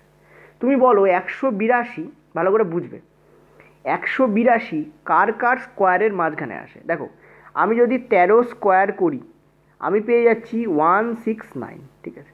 আর আমি যদি 14 স্কোয়ার করি আমি পেয়ে যাচ্ছি 196। তুমি দেখতে পাচ্ছ এই দুটোর মাঝখানে আমার আসছে 182। ভালো করে দেখো, 169 আর 196, এই দুটোর মাঝখানে 182 আছে। যেহেতু আমরা বর্গমূল করছি, সব বর্গমূল দিয়ে ভাববো। 13 স্কোয়ার আর 14 স্কোয়ার, তার মাঝখানে আমাদের কী আসে, 182 আসে। এবার তুমি যদি অপশানের দিকে তাকাও, তুমি দেখতে পাচ্ছ এখানে 13.5 আছে, এখানে 9 আছে, 11 আছে, এখানে 12 আছে, কিন্তু অপশানে যে আছে তার মধ্যে 13ই ম্যাচ করছে, 14 তো এখানে ফিগারেই নেই, সে অ্যান্সার আমাদের এটাই হবে। এইভাবে তুমি অ্যান্সার করতে পারতে। কিন্তু দেখো যদি সাপোজ ধরো এখানে কোনো একটা অপশানে 14.5 দেওয়া থাকতো, তখন তুমি বলতে স্যার 13 যাবে, দেখো লাস্টে তো আমার 5 হবে, এটুকু শিওর, ঠিক আছে। এবং 0.5ই হবে, কারণ লাস্টে যদি দুটোর আগে দশমিক হয় বর্গমূলে একটার আগে দশমিক চলে আসে, ঠিক আছে। সো লাস্টে তো আমার 0.5 হবেই হবে, কারণ 5 এখান থেকে নিচে, এই যে 5 এখান থেকে তো আমার হবেই হবে। কিন্তু একটা জিনিস ভালো করে দেখো, 13 অপশানে আছে, আমি ক্লিক করে দিলাম কারণ ফিগারে নেই, কিন্তু ওই 14 থাকতো তখন কি করতে? তখন যেটা তোমার হয় সেটা হচ্ছে এই যে 182, এই 182-র সাথে এর গ্যাপকে আমাকে বার করতে হয়। দেখো 182-র সাথে এর গ্যাপ বেশি নাকি 182-র সাথে এর গ্যাপ বেশি? যার গ্যাপ বেশি সেটাকে আমরা কী করবো, অ্যাভয়েড করে দেবো, যেটা গ্যাপ কম সেটা আমাদের অ্যান্সার হবে। তুমি দেখতে পাচ্ছ 182 থেকে এটার গ্যাপ হচ্ছে আমাদের 13, যেখানে 182 থেকে এটার গ্যাপ হচ্ছে আমাদের 14। তাহলে ছোটো গ্যাপ কার আছে? এর ক্ষেত্রে আছে, তার মানে 13 আমার এখানে আসবে ফিগারে। তো অ্যান্সার আমাদের কী হবে? 13.5 আমাদের কারেক্ট হবে, ঠিক আছে। লাস্টের ঠিকটাও মাথা রাখবে, যদি এখানে 14.5ও থাকতো তাহলে 14.5কে অ্যাভয়েড করতাম কী করে? গ্যাপ মেপে। দেখো 196 থেকে যদি আমি 182-র গ্যাপ নিই এটা হবে 14-র গ্যাপ, আর 169 থেকে আমি যদি 182-র গ্যাপ নিই এটা হবে 13-র গ্যাপ। তাহলে গ্যাপ ছোটো কার? 13-র ক্ষেত্রে ছোটো, তো অ্যান্সার আমাদের 13.5ই এখানে আসবে। ক্লিয়ার হলো? এইভাবে আমরা বার করি শর্টকাটে। চলো নেক্সট আমি পরের প্রশ্নে যাব। আচ্ছা, পরের প্রশ্ন দেখো, এটাও ভালো প্রশ্ন, সুদ কষার উপর অঙ্ক। এই অঙ্কটা ক্রিটিক্যাল হয়ে গেছে কেন? কারণ দেখো ক্রিটিক্যাল বেসিক্যালি নয়, যারা ক্যালকুলেট ইজি করতে পারে বা যাদের ক্যালকুলেশন প্র্যাকটিস আছে তাদের ক্ষেত্রে ক্রিটিক্যাল নয়। ক্রিটিক্যাল কিনা ইজি এগুলো নির্ভর করে তুমি কেমন প্র্যাকটিস করেছো তার উপরে, ঠিক আছে।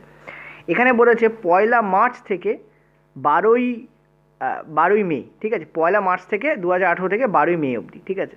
যদি ক্যালকুলেট করি আমি কি দেখতে পাচ্ছি যে 1 মার্চ, দেখো মার্চ গেছে, ঠিক আছে। তারপর আমার কি আছে? আমার আছে এপ্রিল, এগুলো তো আছে না, মার্চ এপ্রিল, তারপর কি আছে? আমার মে আছে, ঠিক আছে। এখানে বলেছে 1 মার্চ থেকে, তাহলে 1 মার্চ মানে মার্চ মাসে আমার 31 দিন হয়, 31 দিন গেছে। এপ্রিলে আমার 30 দিন হয়, 30 দিন গেছে। আর মে মাসে 12 তারিখ পর্যন্ত মানে 12 দিন। টোটাল আমি এখানে দেখতে পাচ্ছি দিনের সুদ এখানে বার করতে বলেছে, 73 দিনের সুদ বার করতে বলেছে। তুমি করে দেখতে পাচ্ছ 30 আর 30 60 আর 12 72 আর 1 73। তো দেখতে পাচ্ছি আমরা এখানে 73 দিনের আমাদের এখানে কী বার করতে বলেছে? আমাদের এখানে সুদ বার করতে বলেছে। 1 মার্চ থেকে 12ই মে 2018 অবধি, দুটোই 2018। বার্ষিক যদি এত, দেখো বার্ষিক বলেছে, বার্ষিক মানে তো 1 ইয়ার, কিন্তু এখানে তো ডেজের হিসেবে রয়েছে, সেটাও বলছি। এত হারে কত? 8×1=4, 8×1=4 মানে সবাই জানো, 8 4 32 আর 33/4, ঠিক আছে। এগুলো তো সবাই জানো। 33/4%, এটা মানে কি? এটা মানে হচ্ছে আমার 33/4%। তো বলছে 33/4% হারে 2500 টাকার ওপরে সুদের পরিমাণ এবং সরল সুদ কত হবে, ঠিক আছে। আমরা ডে কত পাচ্ছি? 73। 73কে যদি আমরা, দেখো এটা ডে, দিনের হিসাবে 73, বছরে কত? 73 দিনকে যদি বছর পরিণত করতে হয় কী করতে হয়? 73কে 365 দিয়ে ভাগ করতে। কেন করি এটা? এর কারণ হচ্ছে 1 ইয়ার মানে 365 ডেজ, ঠিক আছে, এই জন্য করি। কাটাকুটি করে আমরা কি দেখতে পাচ্ছি? 1/5 বছর, ঠিক আছে। তারপরে বেসিক্যালি আমাদের এতই মে থেকে এতই মার্চ থেকে এতই মে অবধি যেতে বলছে, মানে 1/5 বছর যেতে বলছে, ঠিক আছে। এবার তুমি নর্মাল ক্যালকুলেশন যেমন করো তেমনই করো। নর্মাল ক্যালকুলেশন কি বলছে? 2500 টাকার ওপরে সুদ কত আমাদের, মানে সুদের হার কত? 33/4, ঠিক আছে। ইন্টু আমাদের কী হবে? বছরের জন্য? 1/5 বছরের জন্য। আর আমরা জানি নিচে একটা আমাদের 100 আসে। কেন 100 আসে? দেখো 33/4% পার্সেন্ট তুলে দিচ্ছি, ওই জন্য নিচে একটা 100 আসছে। এটা তো পার্সেন্টেজে ছিল না, 33/4 পার্সেন্ট তুলে দিচ্ছি, নিচে 100 আসবে। কী করো? কাটাকুটি করো সিম্পলি। এখানে দেখতে পাচ্ছি 5 দিয়ে রেখে কাটলে হচ্ছে 5, ঠিক আছে। কারণ এখান থেকে আমরা কি পাচ্ছি? আমরা পাচ্ছি এটা 165/4 পাচ্ছি, ঠিক আছে। যদি এখানে তুমি এটাকেও যদি ভাগ করো, অ্যাকচুয়ালি কাটাকুটি তো হবে না, বেসিক্যালি ভাগ যদি করো তাহলে তুমি এখান থেকে কী পাবে? 41.25, এইটা আমাদের অ্যান্সার হবে। This is the correct answer here. Okay, চলো নেক্সট আমরা পরের প্রশ্নে যাব। আচ্ছা, নেক্সট পরের প্রশ্ন কী বলছে দেখো, x² + y² + 7x + 4y + 9 = 0, এটা যদি একটা বৃত্তের সমীকরণ হয় তাহলে সেই বৃত্তের ব্যাসার্ধ কত? দেখো এটা খুব ইজিলি বার করা যায়, কিন্তু মুশকিল হচ্ছে যাদের কোঅর্ডিনেট জিওমেট্রি পড়া নেই তাদের ক্ষেত্রে একটু প্রবলেম হয়। তো তাদের ক্ষেত্রে আমি একটা শর্ট ট্রিক বলে দিচ্ছি, ঠিক আছে। দেখো কোঅর্ডিনেট জিওমেট্রি না পড়লে এটা তোমরা বুঝতে পারবে না।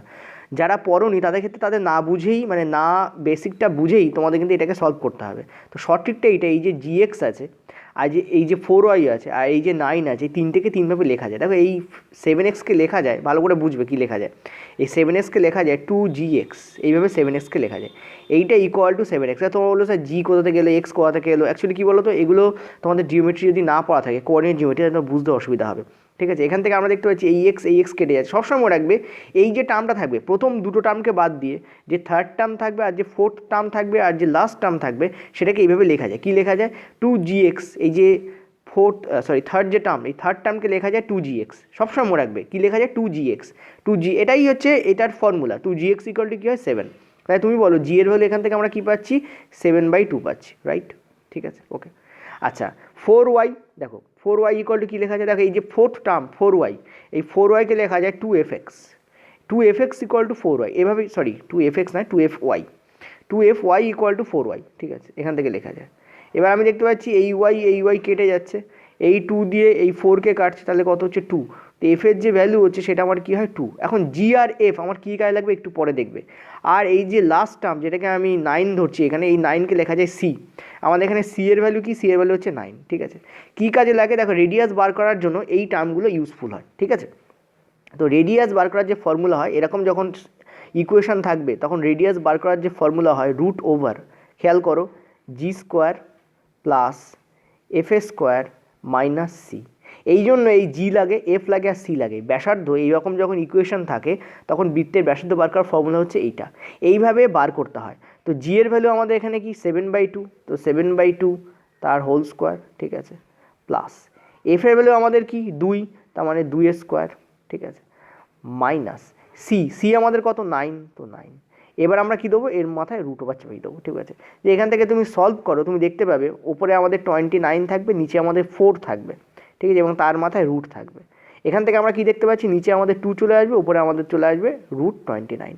তো this is the correct answer here, এবং দেখো এখানে এটা দেওয়াও আছে, গিভেনও আছে, ঠিক আছে। This is the correct answer. এভাবে এটাকে বার করতে মনে রাখবে এটা হচ্ছে আমাদের ফার্স্ট স্টেপ। অলওয়েজ এটা ফার্স্ট স্টেপ হয়, অলওয়েজ এটা সেকেন্ড স্টেপ হয়, আর অলওয়েজ এটা থার্ড স্টেপ হয়। এবং এই তিনটে থেকে যে ভ্যালু পাবো সেটাকে আমি এই ইকুয়েশনে বসাবো। ক্লিয়ার হয়েছে? এক্ষুনি এর বেসিক ক্লিয়ার করা সম্ভব নয়। বেসিক ক্লিয়ার করতে হলে কী করতে হবে? তোমাকে কোঅর্ডিনেট জিওমেট্রি তোমাকে পড়তে হবে, এবং তার যে বৃত্তের সমীকরণ সেটা তোমাকে পড়তে হবে। তোমাদের পেড ক্লাসে করিয়েছিলাম, ঠিক আছে। যারা পেড স্টুডেন্ট তারা তো জানো।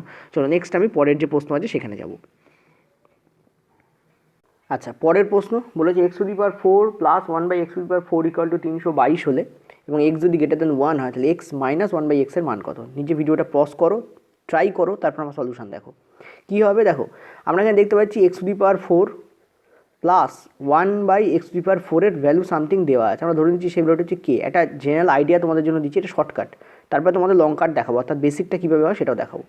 এইটা যদি কে হয় আর কন্ডিশন একটা ফিল আপ থাকতে হবে। কন্ডিশন কী ফিল আপ থাকতে হবে? এই যে x⁴ ইন্টু 1/x⁴, এদের যদি কাটাকুটি করো তাহলে তুমি দেখবে ইকুয়াল টু আমাদের 1 আসতে হবে। এইটাও একটা কন্ডিশন। এইটা তখনই সম্ভব, এই শর্টকাটটা তখনই সম্ভব যখন এইটা আমাদের ফিল আপ হবে। এটা ফিল আপ না হলে কিন্তু শর্টকাট সম্ভব নয়, ঠিক আছে। তো এই শর্টকাট তোমাদের কী বলছে? তোমাদের বলছে তোমাদের যদি বার করতে বলে, এইটা দেওয়া আছে আর বার করতে বলে x মাইনাস 1/x এর ভ্যালু, তো শর্টকাট যেটা আছে সেটা হচ্ছে রুট ওভার, এখানে যে কে আছে কে প্লাস 2 তার রুট ওভার মাইনাস 2, এই হচ্ছে তোমাদের শর্টকাট। এখান থেকে আমরা কী দেখতে পাচ্ছি? কে এর ভ্যালু কত হচ্ছে আমাদের? 322 প্লাস 2, মানে এটা কী করে দিচ্ছে? 324 করে দিচ্ছে, ঠিক আছে। 324 রুট তুমি যদি করো মাইনাস 2 করো আর তার মাথায় যদি রুট দাও, দেখো 324 রুট করলে হয় আমাদের 18 মাইনাস 2 করলে হয় 16 রুট করলে আমাদের 16 রুট করলে কত হয়? 4 আমাদের অ্যান্সার হবে। This is the correct answer here. এই যে 4 আমাদের কী হবে? কারেক্ট অ্যান্সার হবে। এটা গেল তোমাদের শর্টকাট। এবার এসব লং কাটটা কী হয়, অর্থাৎ এর পুরো প্রসেসটা দেখে নেবো একবার, ঠিক আছে। দেখো এর যে বেসিকটা হয় সেটা বলে দিই। এখানে রয়েছে তোমাদের x⁴ প্লাস 1/x⁴, এই তোমাদের রয়েছে। এটাকে কী লেখা যায়? এটাকে লেখা যায় x² তার হোল স্কোয়ার প্লাস 1/x² তার হোল স্কোয়ার, এটাকে এভাবে লেখা যায়, ঠিক আছে। আর এইটা সমান আমাদের কী আছে? 322 আমাদের লেখা আছে, 322 এটা আমাদের লেখা আছে, ওকে। এবার দেখো আমি যদি a সমান x² ধরে নিই আর b সমান আমি যদি 1/, পুরোটাই ভেঙে তোমাদের দেখাচ্ছি। অনেকে এটাকে সোজা করেও করতে পারে, বাট পুরোটা ভেঙে দেখাচ্ছি। তাহলে আমরা দেখতে পাচ্ছি আমরা যদি x² plus b² formula apply করি, সেখানে আমাদের কী দাঁড়াচ্ছে? আমরা জানি দুটো ফর্মুলায়, আমি তোমাদের মাইনাস ফর্মুলাটা আগে ইউজ করছি, a plus beta whole square minus 2ab, এই আমাদের ফর্মুলা দাঁড়ায়। এবার এই পুরো পার্টটাকে এই ফর্মুলাতে রিপ্রেজেন্ট করাও, তাহলে আমাদের কী আসছে? তাহলে আমাদের আসছে a² মানে x² প্লাস 1/x² মানে b² অ্যাকচুয়ালি তার whole square minus 2ab 2 into x² into 1/x² equal to আমাদের কী হচ্ছে? 322 আসছে। ক্লিয়ার হলো? এখান থেকে আমরা দেখতে পাচ্ছি এটা কেটে বেরিয়ে যাচ্ছে। এই 2 যদি ওদিকে যায় তাহলে আমরা দেখতে পাচ্ছি এক্স স্কোয়ার প্লাস 1/x² যে ভ্যালু আসছে এবং তার হোল স্কোয়ার, ঠিক আছে, এর যে ভ্যালু আসছে সেটা আমাদের কত আসছে 324, ঠিক আছে। আর যদি এই হোল স্কোয়ারটা তুলে দিই তাহলে রুট চলে আসছে, আর রুট আসলে এখানে কত আসছে 18 আসছে। মনে করে দেখো আমি যখন শর্টকাট করেছিলাম তখন আমরা 18 এসেছিলো, এবং তোমার মনে আছে হয়তো 322 এর সঙ্গে +2 করে তার রুট করেছিলাম। শর্টকাটটা মনে করো, শর্টকাটে কী করেছিলাম 322 +2 করে তার রুট করেছিলাম। অ্যাকচুয়ালি এইটা এইভাবেই আসে, এই যে 322 +2 করলাম তার মানে 324 এলো, তার রুট করলে কত হলো 18 এলো। এইটা হচ্ছে আমাদের ফার্স্ট স্টেপ, ঠিক আছে। চলো নেক্সট আমরা সেকেন্ড স্টেপে যাব। সেকেন্ড স্টেপে কিন্তু আবার আমরা এই ফর্মুলাটাকে ইউজ করবো, এই ফর্মুলাটা যেটা এখানে এসেছিল এই ফর্মুলাটা আমরা ইউজ করব। সেকেন্ড স্টেপের ফর্মুলা কি? সেকেন্ড স্টেপে আমরা জানি যে আমাদের এই দেখো a² + b² যে ফর্মুলা হয়, আরেকটা ফর্মুলা হয় a² + b²। a² + b² আরেকটা ফর্মুলা কী হয়, a - b তার হোল স্কোয়ার প্লাস 2ab। এবার আমরা এই ফর্মুলাটাকে ইউজ করব, ঠিক আছে। তো যদি আমরা ফার্স্ট স্টেপের পরে সেকেন্ড স্টেপ করি, সেকেন্ড স্টেপ আমাদের কী বলছে দেখো, এখানে আমরা দেখতে পাচ্ছি a মানে কত x তার হোল স্কোয়ার প্লাস b মানে কত 1/x তার হোল স্কোয়ার, ঠিক আছে। এই যে এখান থেকে আমরা এটাই আসছি, ঠিক আছে। এখান থেকে আমরা কি পাচ্ছি a - b মানে x - 1/x তার হোল স্কোয়ার প্লাস 2ab মানে কত 2 × x × 1/x। বেসিক করাচ্ছি বলে সব ভেঙে দেখাচ্ছি। ইকুয়ালটার মধ্যে কত আছে 18 আছে, ঠিক আছে। এখান থেকে আমরা এইটা কেটে যাচ্ছে, 2 যদি এদিকে যায় তাহলে আমাদের কী হচ্ছে মাইনাস হয়ে যাচ্ছে। তো এখানে আমাদের x - 1/x এর যে ভ্যালু আসছে সেটা হচ্ছে 18 - 2 তার হোল রুট কেন, কারণ এই স্কোয়ারটা তুলে দিচ্ছি ওই জন্য রুট আসছে। তো আমরা দেখতে পাচ্ছি 16 এর রুট মানে 4। তো this is the correct answer here, 4 আমাদের এখানে অ্যান্সার হবে। এটা হচ্ছে বেসিক, এটা হচ্ছে আমাদের বেসিক, এবং এইটা হচ্ছে আমাদের সেকেন্ড স্টেপ। অ্যান্সার আমাদের সেকেন্ড স্টেপে আসবে, অর্থাৎ দুটো স্টেপে আমাদের এখানে অ্যান্সার করতে হচ্ছে, যেখানে শর্টকাটে দেখতে পাবে যে একটা স্টেপে অ্যান্সার বেরিয়ে যাবে, ঠিক আছে। আচ্ছা বোঝা গেল। চলো পরের প্রশ্নে আমরা যাব। আচ্ছা পরের প্রশ্ন দেখো, বলেছে 3x × 3y, এটা কিন্তু ইন্টু আছে, অ্যাকচুয়ালি কিছু নেই মানে এখানে ইন্টু আছে, = 9, অ্যান্ড 25x × 5y = 625। তাহলে হলে এক্স আর ওয়াইয়ের যে মান সেটা তোমাকে বার করতে বলেছে, কোঅর্ডিনেট আকারে বার করতে বলে। দেখো একটা ব্যাপার হচ্ছে যে এখানে তোমরা যদি অপশান টেস্ট করো তাহলে ইজিলি বুঝতে পারবে যে 3-এর মাথায় 2 আর ওয়াই হচ্ছে আমাদের 0 হবে, তার মানে এখানে 9 আসে না। সেমটা তুমি এখানে করেও দেখতে পাবে 625 আসবে না যদি তুমি 2 আর 0 না ধরো এক্স আর ওয়াইয়ের মান, ঠিক আছে। সুতরাং এভাবে তুমি করতে পারো। আর বেসিকটা আমি তোমাদের দেখিয়ে দিচ্ছি, অপশান টেস্ট তো বলেই দিলাম, যেহেতু অপশানে আমি দাগ দিয়েই রাখা আছে কোনটা কারেক্ট অপশান, অপশান টেস্টটা করছি না, নর্মালটা দেখিয়ে দিচ্ছি মেথড। এটা = 8, এবার 9কে কী লেখা যায় 3-এর মাথায় স্কোয়ার লেখা যায়। দেখো বেস সেম, তো পারে যোগ হবে গুণের সময়, তো 3x + y = এদিকে আমাদের কী হয়ে যাচ্ছে 3-এর মাথায় আমাদের স্কোয়ার। দেখো এখানেও দেখো ডান পক্ষে আর বাম পক্ষ খেয়াল করো, বেস সেম, তো পার ইকুয়াল হয়ে যায়। তার মানে এখান থেকে আমরা কী পেয়ে যাচ্ছি x + y = আমরা পেয়ে যাচ্ছি 2। এটা হচ্ছে আমাদের ফার্স্ট ইকুয়েশন, এটা হচ্ছে কি আমাদের ফার্স্ট ইকুয়েশন, ঠিক আছে। This is our first equation. চলো সেকেন্ড ইকুয়েশন বার করা যাক। সেকেন্ড ইকুয়েশন কী করে বার করবো, দেখতে পাচ্ছি এখানে 25x আর 25y রয়েছে। 25 মানে কি 5, 5-এর মাথায় স্কোয়ার, তার মানে তো 25 হয়, তার মাথায় x আছে, ইন্টু এখানে কী রয়েছে তোমাদের 5y, এটা = কী রয়েছে 625, 625 মানে কি 5-এর 5⁴। এখানে দেখো বেস সেম, তো পারে কী হবে যোগ হবে, এটা হয়ে যাবে 2x ইন্টু এটা 5y = আমার কী হয়ে যাচ্ছে 5⁴। তো বেস সেম, পারে যোগ হচ্ছে, তার মানে 2x + y হয়ে যাচ্ছে = আমাদের 5⁴, মানে 2x + y = আমাদের কী হয়ে যাচ্ছে 4 হয়ে যাচ্ছে। এইটা আমাদের হচ্ছে দ্বিতীয় ইকুয়েশন। এই দুটো ইকুয়েশনকে আমাদের কী করতে হবে এখানে ম্যাচ করালে বেরিয়ে যাবে, ঠিক আছে, মানে কম্পেয়ার করালে বেরিয়ে যাবে। কম্পেয়ার করা যাক চলো। তাহলে ফার্স্ট ইকুয়েশন আমরা কী পেয়েছি, আমরা পেয়েছি x + y = 2, ঠিক আছে। আর সেকেন্ড ইকুয়েশন আমরা কী পেয়েছি 2x + y = আমরা কী পেয়েছি 4, ঠিক আছে। এই দুটো ইকুয়েশনকে বিয়োগ করিয়ে দাও, দেখতে পাচ্ছ y কেটে বেরিয়ে যাবে, এখান থেকে x-এর যে ভ্যালু পাচ্ছি সেটা হচ্ছে আমাদের 2। এবার দেখো এই x-এর ভ্যালু 2 পেয়েছি, এই ইকুয়েশনে বসাও x-এর ভ্যালু 2, এইখানে তুমি বসিয়ে দাও x-এর ভ্যালু 2, x-এর ভ্যালু যদি 2 দাও দেখতে পাচ্ছ 2 2 কেটে বেরিয়েছে, y ভ্যালু কী হচ্ছে 0, তো এখান থেকে আমি কী পেয়ে যাবো y-এর ভ্যালু 0, তার মানে দেখতে পাচ্ছি x-এর ভ্যালু 2 আর y-এর ভ্যালু কী হচ্ছে আমার 0। এইভাবে আমরা সমাধান করতে পারি যদি বেসিক ফলো করো। আর যদি অপশান টেস্ট ফলো করো তাহলে প্রথম অপশানটা নেবে হবে না, দেখবে দ্বিতীয় অপশান নেবে দেখবে হয়ে যাবে, ঠিক আছে। তো এটা আমাদের কারেক্ট অপশান হবে এইভাবে। চলো নেক্সট আমরা পরের প্রশ্নে যাব। আচ্ছা পরের প্রশ্ন এখানে বলেছে 2a = 3b = 4c এবং a + b + c = এত হলে এতর ভ্যালু কত। দেখো 2a = 3b = 4c যখন এইরকম দেওয়া থাকবে, অনেক সময় এরকম দেখা থাকে যে 4x = 5y ইকুয়াল টু তোমাদের দেওয়া থাকে ধরো 13z, এরকম অনেক সময় দেওয়া থাকে। যখন এরকম ফরম্যাট যখন পাবে, আমি সবসময় তোমাদের ফরম্যাটের কথা বলি, টাইপের কথা বলি, ঠিক আছে? যখন ফরম্যাট থাকবে তখন a:b:c সমান কী হবে, এই যে এর যে কোপিশিয়েন্ট আছে সেটা 1/, হয়ে যাবে, বি এর যে কোপিশিয়েন্ট আছে সেটা 1/, হয়ে যাবে, সি এর যে কোপিশিয়েন্ট আছে সেটা 1/, হয়ে যাবে। কোপিশিয়েন্ট বলতে কি, সি এর আগে কী সংখ্যা আছে সেটাকে কোপিশিয়েন্ট বলছি। তুমি দেখতে পাচ্ছ নিচে এটা তো পারবে, 2, 3 আর 4-এর এলসিএম নেবে, নিয়ে প্রত্যেকটার সঙ্গে গুণ করে দেবে। তো 2, 3 আর 4-এর এলসিএম কত আমরা জানি 12 হয়, প্রত্যেকের সঙ্গে 12 গুণ করো, 1/2 ইন্টু 12 মানে কত 6 হয়ে যাবে, 1/3 ইন্টু 12 মানে কত 4 হয়ে যাবে, 1/4 ইন্টু 12 মানে কত এখানে 3 হয়ে যাবে।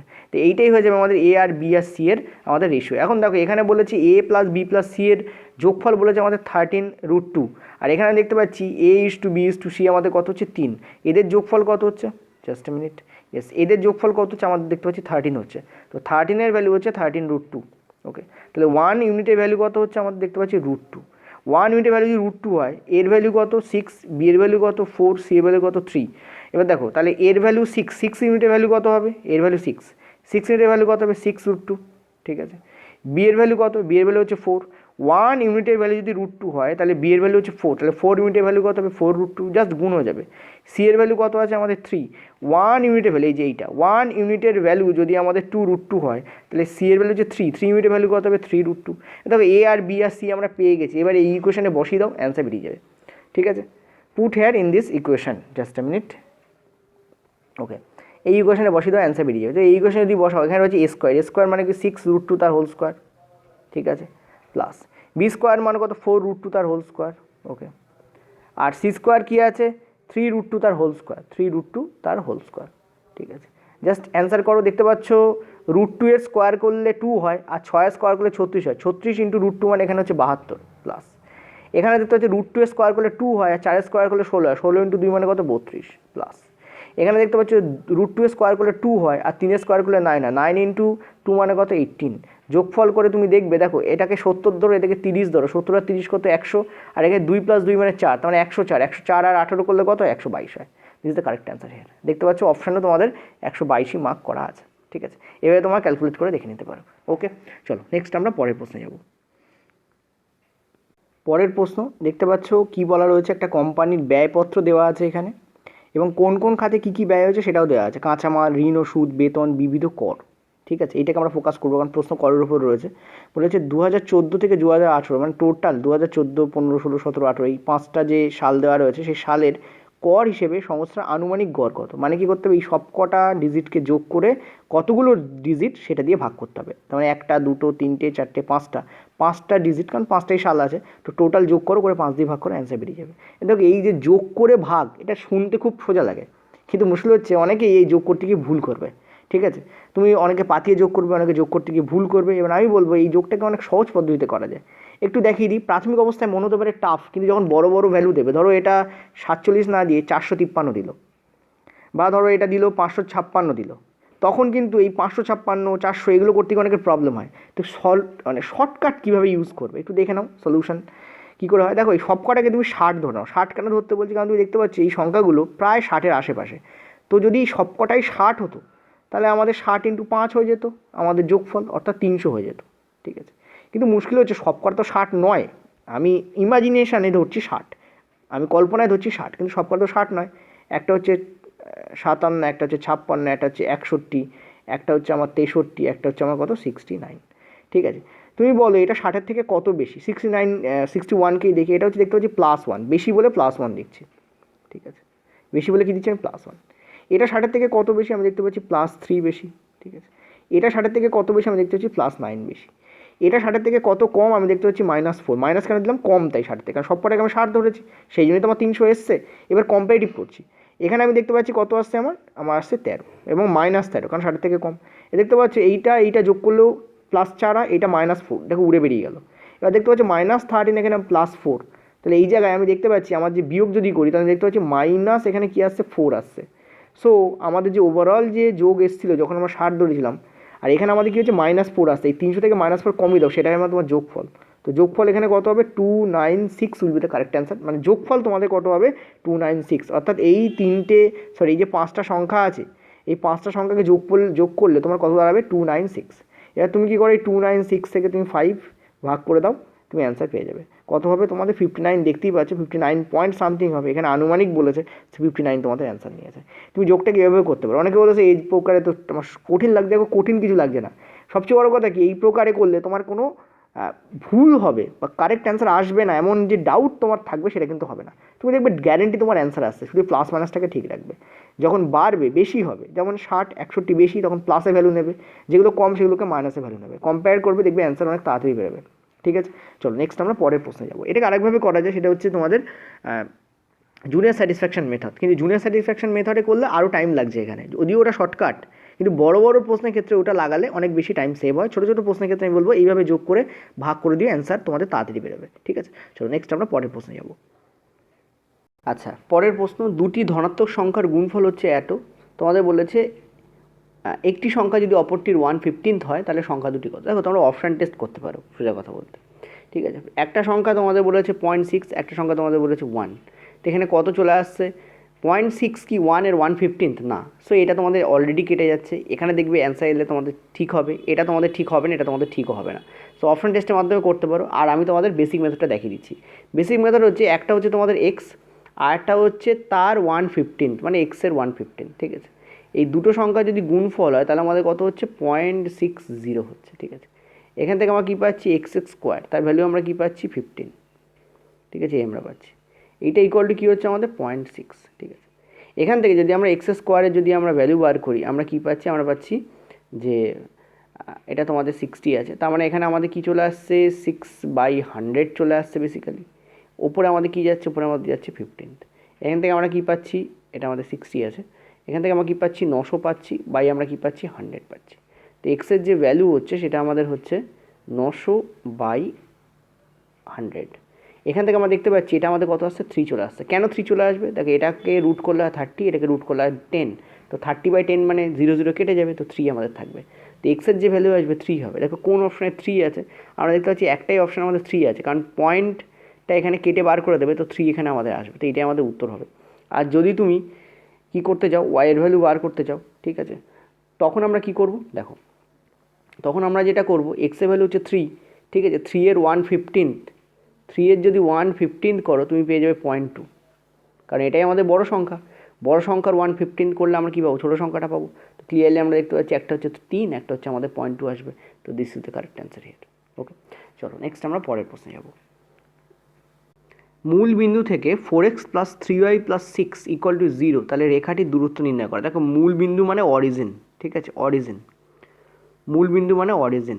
ঠিক আছে, অরিজিন কে আমরা x1 y1 দিয়ে যদি রিপ্রেজেন্ট করি তাহলে অরিজিনের ভ্যালু হয় 0,0, যেখানে আমরা দেখতে পাচ্ছি এক্সের ভ্যালু 0, x1-এর ভ্যালু 0, y1-এর ভ্যালু 0। ঠিক আছে, এটা কেন হয়, কারণ এখান থেকে সব জিনিস উৎপন্ন হয়, যেহেতু শূন্য থেকেই শুরু, সেহেতু এই দুটো পয়েন্টকে যদি আমরা অরিজিন ধরে নিই তাহলে এদের ভ্যালু 0,0 হয়। ঠিক আছে, এবার দেখো এই যে সমীকরণটা রয়েছে এটার ব্যাপারে একটু বলি।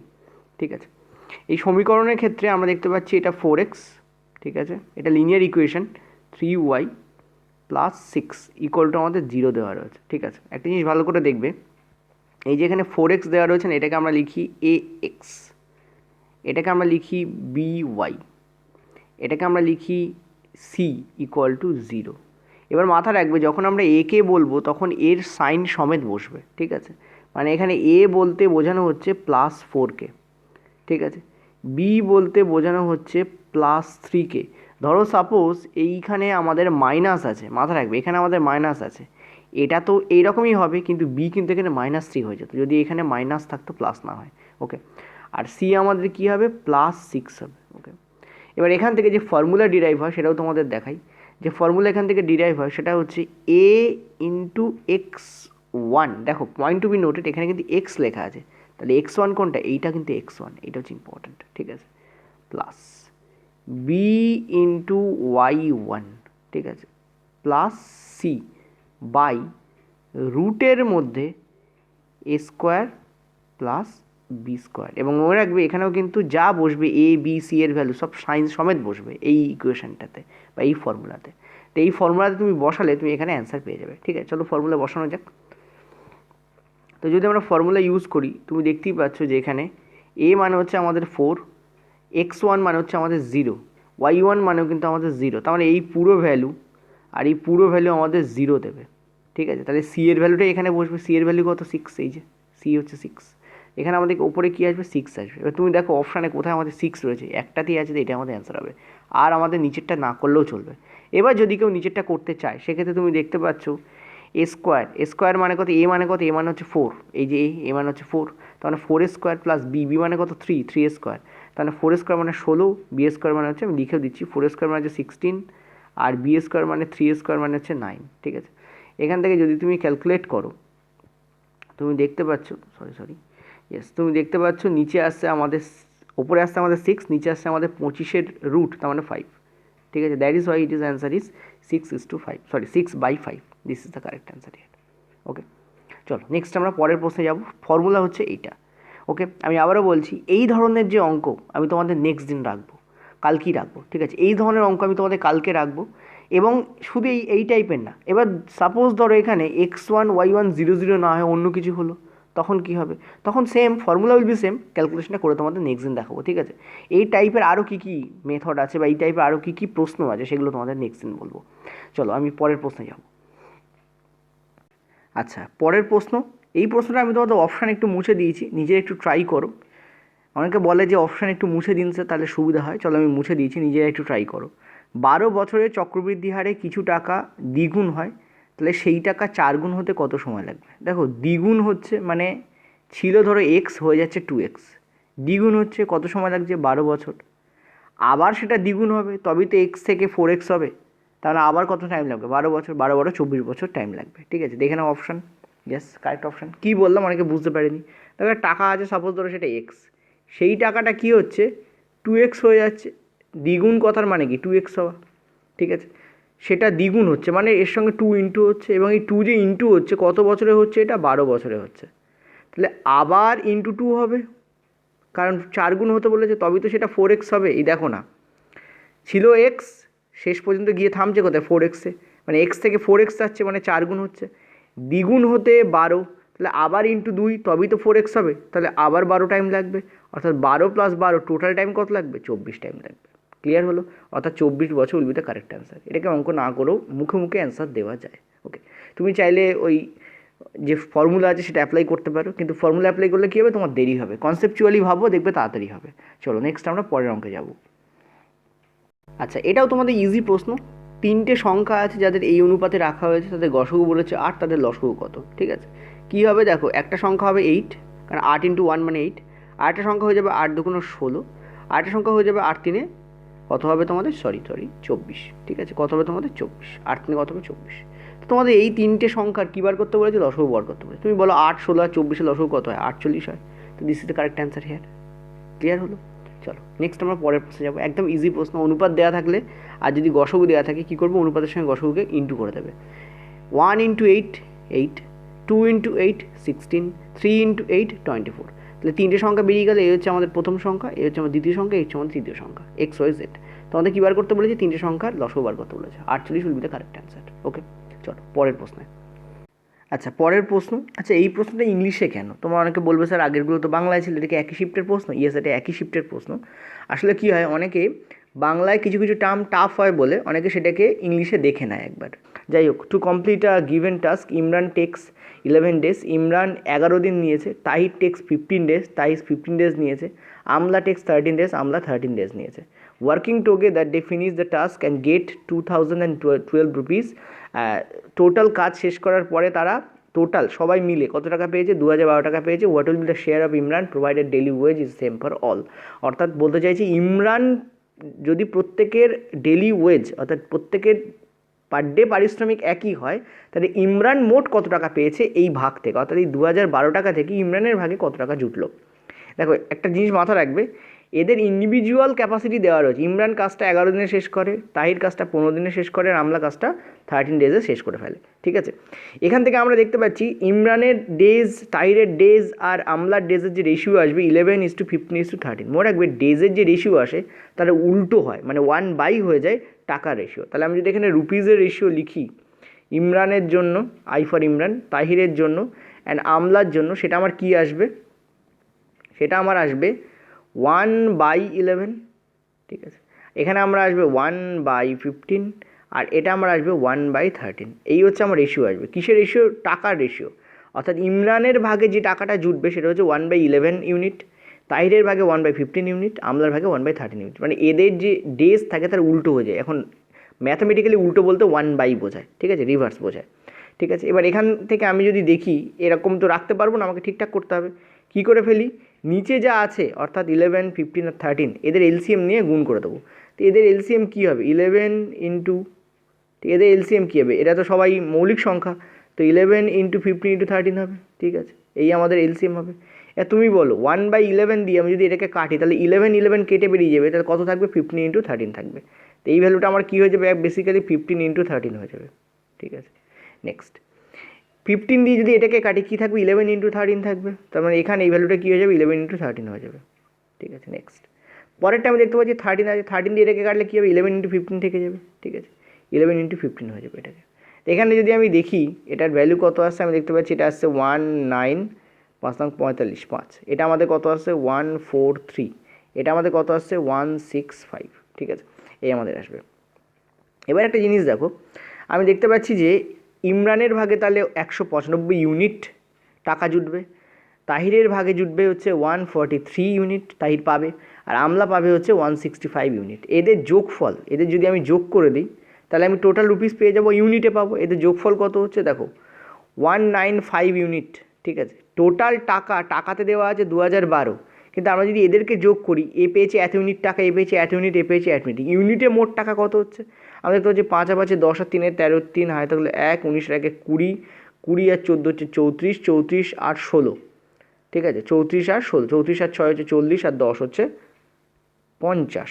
তার মানে 503 টাকা, মানে 3 ইউনিট টাকা, ঠিক আছে। দেখো ইউনিটে হচ্ছে 503 ইউনিট, আর এই 503 ইউনিটের ভ্যালু হচ্ছে অঙ্কে দেওয়া রয়েছে 2012 টাকা, ঠিক আছে।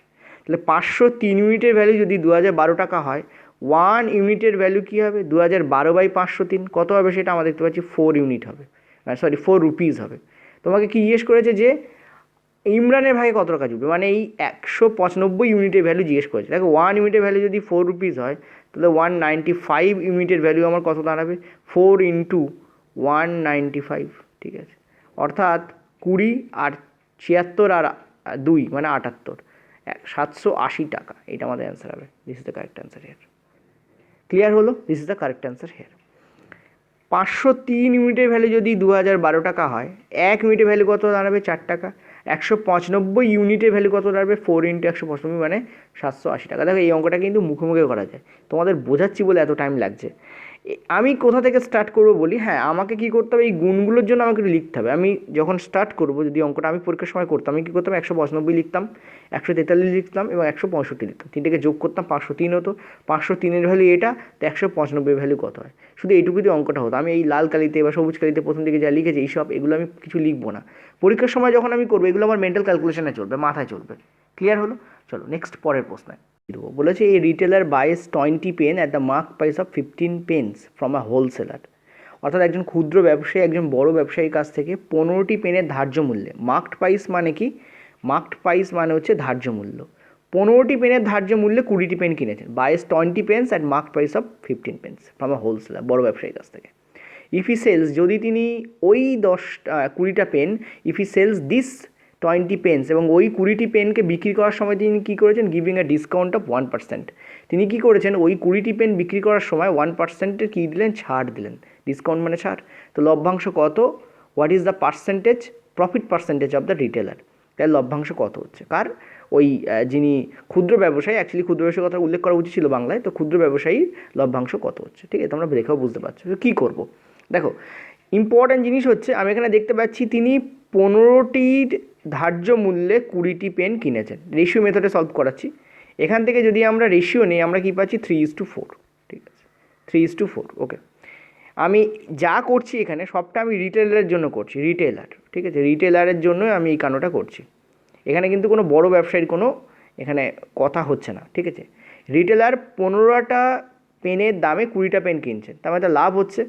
এটা অনেকটা লেখা যায় 3 টাকার জিনিস তিনি 4 টাকায় কী করছেন? বিক্রি করছেন, অর্থাৎ লাভ হচ্ছে। ভালো করে বুঝবে, 15টা জিনিসের দামে 20টা জিনিস যদি কেউ পায়, ধরো সাপোজ তুমি ব্যবসায়ীর কাছে গেছো, তোমাকে 1 কেজির দামে 2 কেজি দেওয়া হচ্ছে কোনো শাক বা সবজি বা সামথিং, ঠিক আছে, তার মানে কি তোমার লাভ হচ্ছে, ঠিক আছে। তা এটাকে কী লেখা যায়, 3টের দামে তিনি 4টে পাচ্ছেন, অনেকটা এইভাবে লেখা যায় লাভটাকে। ওকে, এখানে আমার লাভ হচ্ছে, আশা করি বুঝতে পারছো। নেক্সট কী হচ্ছে, নেক্সট দেখো তিনি ছাড় দিচ্ছেন, 1% ছাড় দিচ্ছেন। দেখো 1% মানে কি, 1% মানে হচ্ছে 100 টাকায় 1 টাকা ছাড়। তাহলে 100 টাকায় যদি 1 টাকা ছাড় হয়, টাকাটা কত হয়ে যাবে, 99 হয়ে যাবে। নিচে লেখো, এখানে লেখো 100, এখানে লেখো 99, ঠিক আছে। এবার তুমি কি করো, আপ ডাউনে গুণ করো, ওপর নিচে। এখানে গুণ করলে কত হচ্ছে 300, এখানে গুণ করলে কত হচ্ছে 4 নং 36-এর 6, আর থাকলো 3 36, আর 3 হচ্ছে তোমাদের 39, ঠিক আছে। এই তুমি দেখতে পাচ্ছ 300 টাকার জিনিস 396 টাকায় বিক্রি হচ্ছে। ওভারঅল যে প্রফিট পার্সেন্টেজ আসবে সেটা কি, 300 টাকার জিনিস 396 টাকায় বিক্রি হচ্ছে, তার লভ্যাংশ কত হচ্ছে, তার 96 লভ্যাংশ হচ্ছে। দেখো 96 টাকা সে লাভ করছে 300 টাকায়, তাহলে 100 টাকায় সে কত লাভ করবে। যদি কাটাকুটি করো তুমি দেখতে পাচ্ছ এটা আমাদের 32 দিচ্ছে, এখানে অ্যান্সার আমাদের 32ই আছে, ঠিক আছে। 32% will be the correct answer. তার প্রফিট পার্সেন্টেজ কী হবে, লভ্যাংশ কী হবে, 32 উইল বি দ্য, মানে 32% will B his profit percentage. Clear হলো? তোকে এত সহজে অ্যান্সারটাকে করা যায়। এবার অনেকে বলবে স্যার আমরা বুঝতে পারলাম না। কেন বুঝতে পারলে না, তার কারণ তোমাদের রেশিও মেথড করা নেই। রেশিও মেথড আমি তোমাদের এই যে আমার WB এক্সাম পোর্টাল চ্যানেল, এই চ্যানেলে প্রফিট অ্যান্ড লসের যে ভিডিও আছে একটু দেখে নাও, সেখানে আমি এই ধরনের ভিডিও অনেক করিয়েছি, এই ধরনের যে কোশ্চেন্স অনেক করিয়েছি ফ্রিতেই, নট পেড, পেডে তো আছেই, ফ্রিতেও আমি তোমাদের করিয়েছি, ঠিক আছে। সুতরাং এইটা নিয়ে কেউ এটা বলবে না যে স্যার এটা প্রথমবার হচ্ছে, না, এই চ্যানেলে আমি অনেকবার করেছি। এবার যদি কেউ এই মেথডটা না বুঝতে পারো, তার জন্য আমি তোমাদের বেসিক মেথডেও করে দিচ্ছি। চলো দেখো, বেসিক মেথডটা কিন্তু একটু বড়, আর একটু বুঝতে হয় বেসিক মেথডটা, ঠিক আছে। কি বলছে, একজন ক্ষুদ্র ব্যবসায়ী একজন বড় ব্যবসায়ীর কাছ থেকে 15টা পেনের ধার্য মূল্যে 20টা পেনের মানে পেন কিনছে। দেখো এই হচ্ছে আমার 15টা পেনের প্যাকেট, এই হচ্ছে আমার 15টা পেনের প্যাকেট। এর গায়ে কী লেখা আছে, এর গায়ে লেখা আছে 15 টাকা।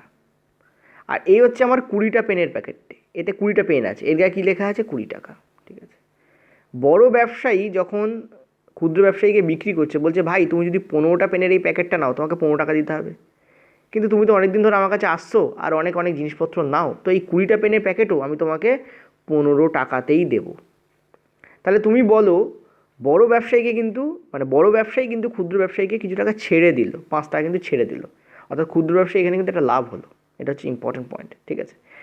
15 টাকা 15টা পেনের দাম, 20 টাকায় 20টা পেন সে পেত, কিন্তু এই 20টা পেনের জন্য তাকে কত টাকা দিতে হচ্ছে, 15 টাকা দিতে হচ্ছে। এবার এই 20টা পেনের packet, just a minute sorry, এবার এই 20টা পেনের প্যাকেট ধরো সে আমাকে বিক্রি করছে, আমি কিন্তু সে কত টাকায় কিনেছিল, এই যে 15 টাকায় কিনেছিল কি কত টাকায় কিনেছিল আমি কিন্তু জানি না। তুমি মুদিখানার দোকানে যাও তো, সবাই তো বাজার করে, তুমি দেখবে বিস্কুটের প্যাকেটের গায়ে 34 টাকা 32 টাকা লেখা থাকে, কিন্তু যখন দোকানদার তোমাকে বিক্রি করে তখন সে 30 টাকা 29 টাকা 28 টাকায় বিক্রি করে। যত তুমি কাছের মানুষ তত দাম কমে যায়, ঠিক আছে। এতে কি হয়, তোমার প্রতি দোকানদারের যে ভাবমূর্তি সেটা বজায় থাকে, তুমিও ভেবে নাও দোকানদার বেশ ভালো, ঠিক আছে, আমাকে তো দাম কম নিচ্ছে। তার মানে এই 20 টাকায় যে প্যাকেটটা আছে তার গায়ে 20 টাকায় লেখা আছে, কিন্তু দোকানদার কী করছে, যখন বিক্রি করছে সে 1% ছাড় দিচ্ছে, ঠিক আছে। 20 টাকার 1% যদি ছেড়ে দেয় তাহলে থাকে কত টাকা, 99% থাকে। আচ্ছা 20 টাকায় 99% মানে কত, আমি দেখতে পাচ্ছি 9 দুগুণে 18, 9 দুগুণে 18 আর একে 19, অর্থাৎ 20 টাকার প্যাকেট সে কিন্তু 19.8 টাকায় বিক্রি করছে। সে কিনেছিল কত টাকায়, সে কিনেছিল কিন্তু সে 15 টাকায়, সে বিক্রি করছে কত টাকায়, 19.8 টাকায়। বলো লাভ হচ্ছে কি হচ্ছে না, ওর হচ্ছে, ঠিক আছে। তোমার ক্ষেত্রে কিন্তু সেম হয়, যখন বিস্কুটের প্যাকেট নেয় ওখানে কিন্তু ওটা লাভ থাকে, ও কিন্তু পুরো টাকাটা ছেড়ে দেয় না। তো কত লাভ হচ্ছে, আমি এখানে ক্লিয়ারলি দেখতে পাচ্ছি 4.8 টাকা লাভ হচ্ছে। তো তুমি বলো 4.8 টাকা লাভ হয় 15 টাকায়, ঠিক আছে, তাহলে 100 রুপিসে তার কত লাভ হবে, এইটাই আমার অ্যান্সার দেবে 32। আমি দেখতে পাচ্ছি এটা উঠে যাচ্ছে, নিচে একটা 0 আসছে, এই 0 কেটে বেরিয়ে যাচ্ছে, ঠিক আছে। আর আমি কি দেখতে পাচ্ছি, এটা যদি আমি করি, তুমি দেখো এটা তো আমার কাটছে, তোমার হচ্ছে 5 হচ্ছে এখানে, আর ওপরে আমাদের কত হচ্ছে 16, ঠিক আছে। এটা কেটে দিলে হচ্ছে আমাদের 2, তো 16 × 2 মানে আমরা দেখতে পাচ্ছি 32% will be the correct answer here. এভাবে আমাদের অ্যান্সার আসছে কত, 32। ব্যাপারটা বুঝলে কি না বলো। আমি তাদের জন্যই এতক্ষণ ধরে বললাম যারা প্রথমবার হয়তো প্রফিট অ্যান্ড লসের অঙ্ক করছে বা এই ধরনের অঙ্ক প্রথমবার করছে। আমি আবারও বলে দিচ্ছি, এইটা হচ্ছে 15 টাকার একটা প্যাকেট যার গায়ে 15 টাকা লেখা আছে, এইটা হচ্ছে 20 টাকার একটা প্যাকেট যার গায়ে 20 টাকা লেখা আছে, ঠিক আছে। এবং যখন ক্ষুদ্র ব্যবসায়ী কিনছে তখন সেই 20 টাকার প্যাকেটটাই 15 টাকায় কিনছে, কিন্তু সে যখন বিক্রি করছে তখন এই 20 টাকার ওপরেই কিন্তু 19.100, কেন, কারণ 1% ছেড়ে দিচ্ছে। দেখো 100 থেকে 1% ছাড়লে কত বেঁচে থাকে, 99% বেঁচে থাকে। তো 20-99% এই দামটাই সে নিচ্ছে, অর্থাৎ তোমার কাছ থেকে সে 19.8 টাকায় নিলেও সে কিনছে কিন্তু 15 টাকা। তাহলে লাভ তার কত হচ্ছে, 4.8 রুপিস তার লাভ হচ্ছে।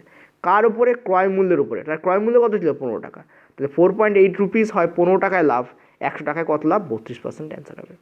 ইজি প্রশ্ন এটা। একটি বর্গক্ষেত্রের পরিসীমা তোমাদের 160 সেমি হলে কর্ণের দৈর্ঘ্য কত। দেখো বর্গক্ষেত্রের পরিসীমা আমাকে লিখি 4a লিখি, 4a = 160 সেমি, ঠিক আছে।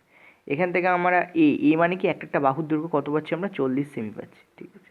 আর কর্ণ সমান কী হয় জানি, বর্গক্ষেত্রে একটা কর্ণ সমান কী হয়, বাহু ইন্টু √2, ঠিক আছে। তাহলে এখান থেকে আমরা অ্যান্সার কী পাবো, বাহু হচ্ছে আমাদের 40 আর √2, this is the correct answer here, অর্থাৎ এইটা আমাদের উত্তর হবে। চলো নেক্সট পরের প্রশ্নে। এবার কিন্তু তোমরা সোজা সোজা প্রশ্ন পাবে, তবে কিছু গ্রাফের প্রশ্ন আছে যেগুলো তোমাদের রেলে খুব পড়ছে, ডাটা ইন্টারপ্রিটেশন যাকে বলা হয়। চলো সেগুলো এবার দেখে নেবো। দেখতে পাচ্ছ এখানে একটা তোমাদের টেবিল গ্রাফ দেওয়া রয়েছে, বা টেবিলের একটা চার্টে দেওয়া রয়েছে। সেই টেবিল চার্টে কিছু ইনফরমেশন আছে, তার উপর বেস করে তোমাদের এখানে অ্যান্সার করতে হবে। এটাকে ডাটা ইন্টারপ্রিটেশন বলে। একটু আগে তোমাদের করিয়েছি এরকম ধরনের একটা কোশ্চেন্স। সারণীতে যে সমস্ত লোকেরা 2015 থেকে 2018 সালের মধ্যে পাঞ্জাব থেকে টিকিট বুকিং করেছেন এবং ভ্রমণ করেছেন তাদের একটা বিবরণ দেওয়া হচ্ছে। দেখতে পাচ্ছ এখানে বছর দেওয়া রয়েছে, এখানে টিকিট বুকিং কতজন করেছেন আর তার মধ্যে কতজন ভ্রমণ করেছেন পাঞ্জাব স্টেটে, সেটার একটা চার্ট দেওয়া রয়েছে। একটা বুঝিয়ে দিই, যেমন 2015-তে 2400 জন টিকিট বুক করেছিলেন ভ্রমণ করার জন্য, কিন্তু অ্যাকচুয়ালি ভ্রমণ করেছেন 2200 জন, ঠিক আছে। এরকম করে প্রত্যেকটা সালের দেওয়া রয়েছে। তোমাকে কি বলছে, কোন বছরে যে সমস্ত লোকেরা টিকিট বুক করেছেন আর টিকিট বুক করার পর ভ্রমণ করেছেন, দুটোর মধ্যে যে তুলনা টানতে বলা হয়েছে, এবং বলা হয়েছে এমন লোকের শতকরা সংখ্যা ন্যূনতম কোন বছরে।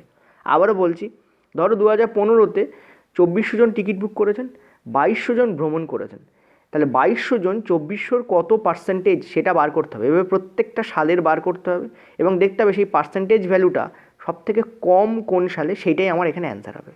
একটা করে বেসিক মেথডে করে দেখাই, তারপর তোমাদের এর অ্যাডভান্স মেথডটা বলবো, ঠিক আছে। বেসিক মেথড একটা, ওই 2015 দেখো 2200 জন টিকিট ভ্রমণ করেছেন, কিন্তু টিকিট বুক করেছিলেন 2400 জন, অর্থাৎ 2400 জনের মধ্যে 2200 জন ভ্রমণ করেছেন।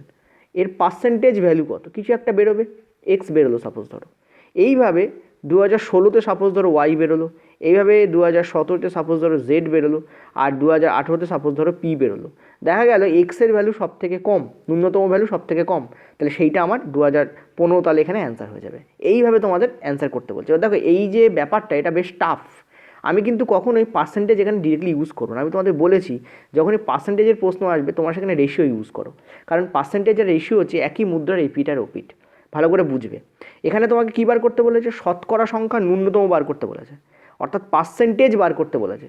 কীভাবে বার করতে হয়, প্রত্যেকটা ওইভাবে করতে করতে যাবে, যেটা লাস্টে এসে ন্যূনতম দাঁড়াবে সেটাই আমার অ্যান্সার হবে। সেটা খুব টাফ, প্রত্যেকটা এরকম করে করা, বার করা, ভাগ করা বেশ টাফের ব্যাপার। আর পয়েন্টে পয়েন্টে উত্তর আসবে, সব তো কাটাকুটি হবে না, সুতরাং বেশ টাফ হয়ে যাবে। 5 থেকে 6 মিনিট লেগে যাবে যদি তুমি ডিরেক্ট পার্সেন্টেজ মেথড ইউজ করো, যেটা আমি একটু আগে করছিলাম।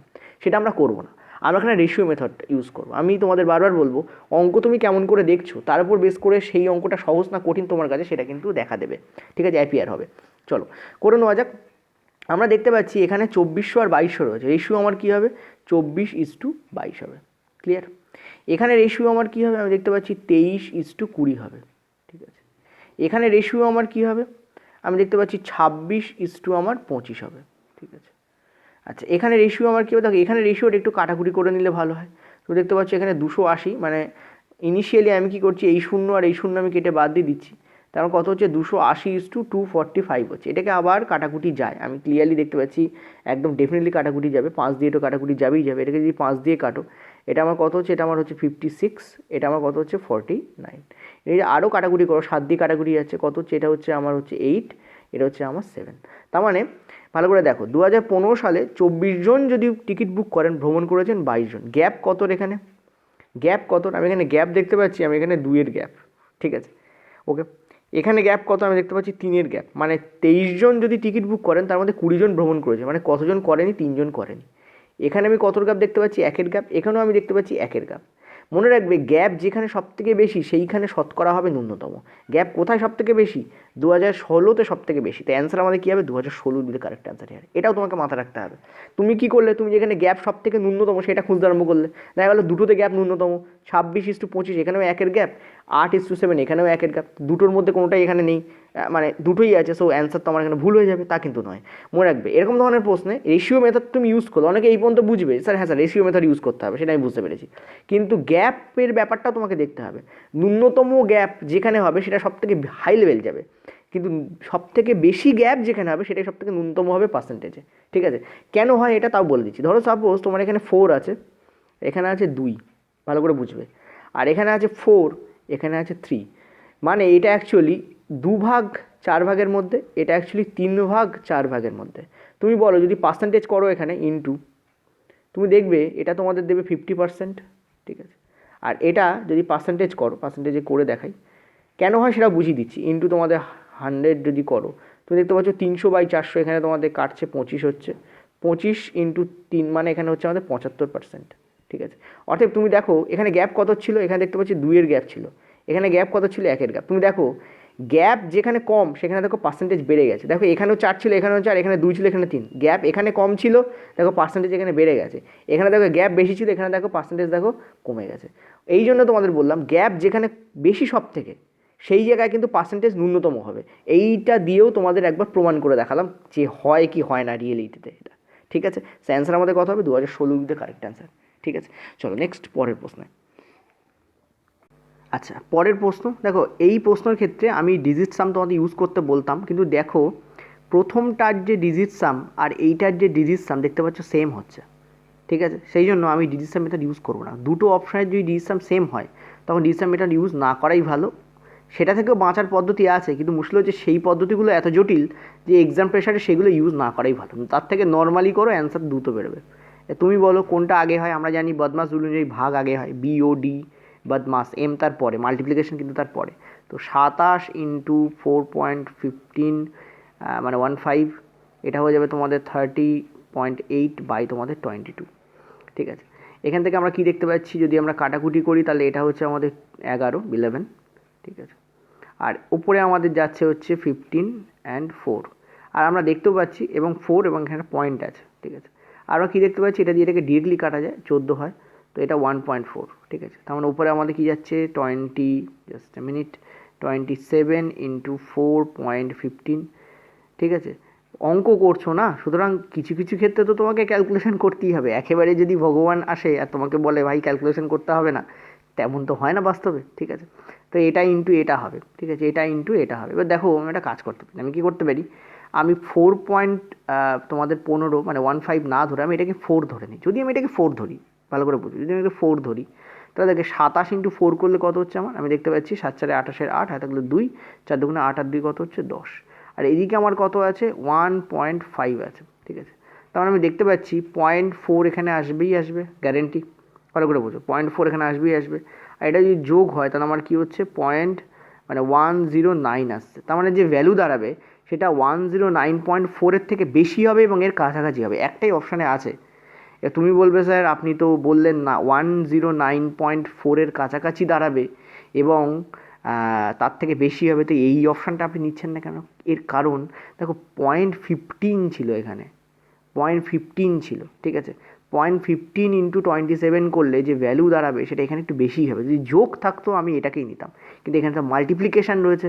মাল্টিপ্লিকেশান মানে এই ভ্যালুটা এত কম হবে না, একটু বেড়ে যাবে। ঠিক আছে, বেশ ভালো মতো বাড়বে, তার মানে এর থেকে ভ্যালুটা ভালো মতোই বেশি হবে, আবার খুব বেশি হবে না।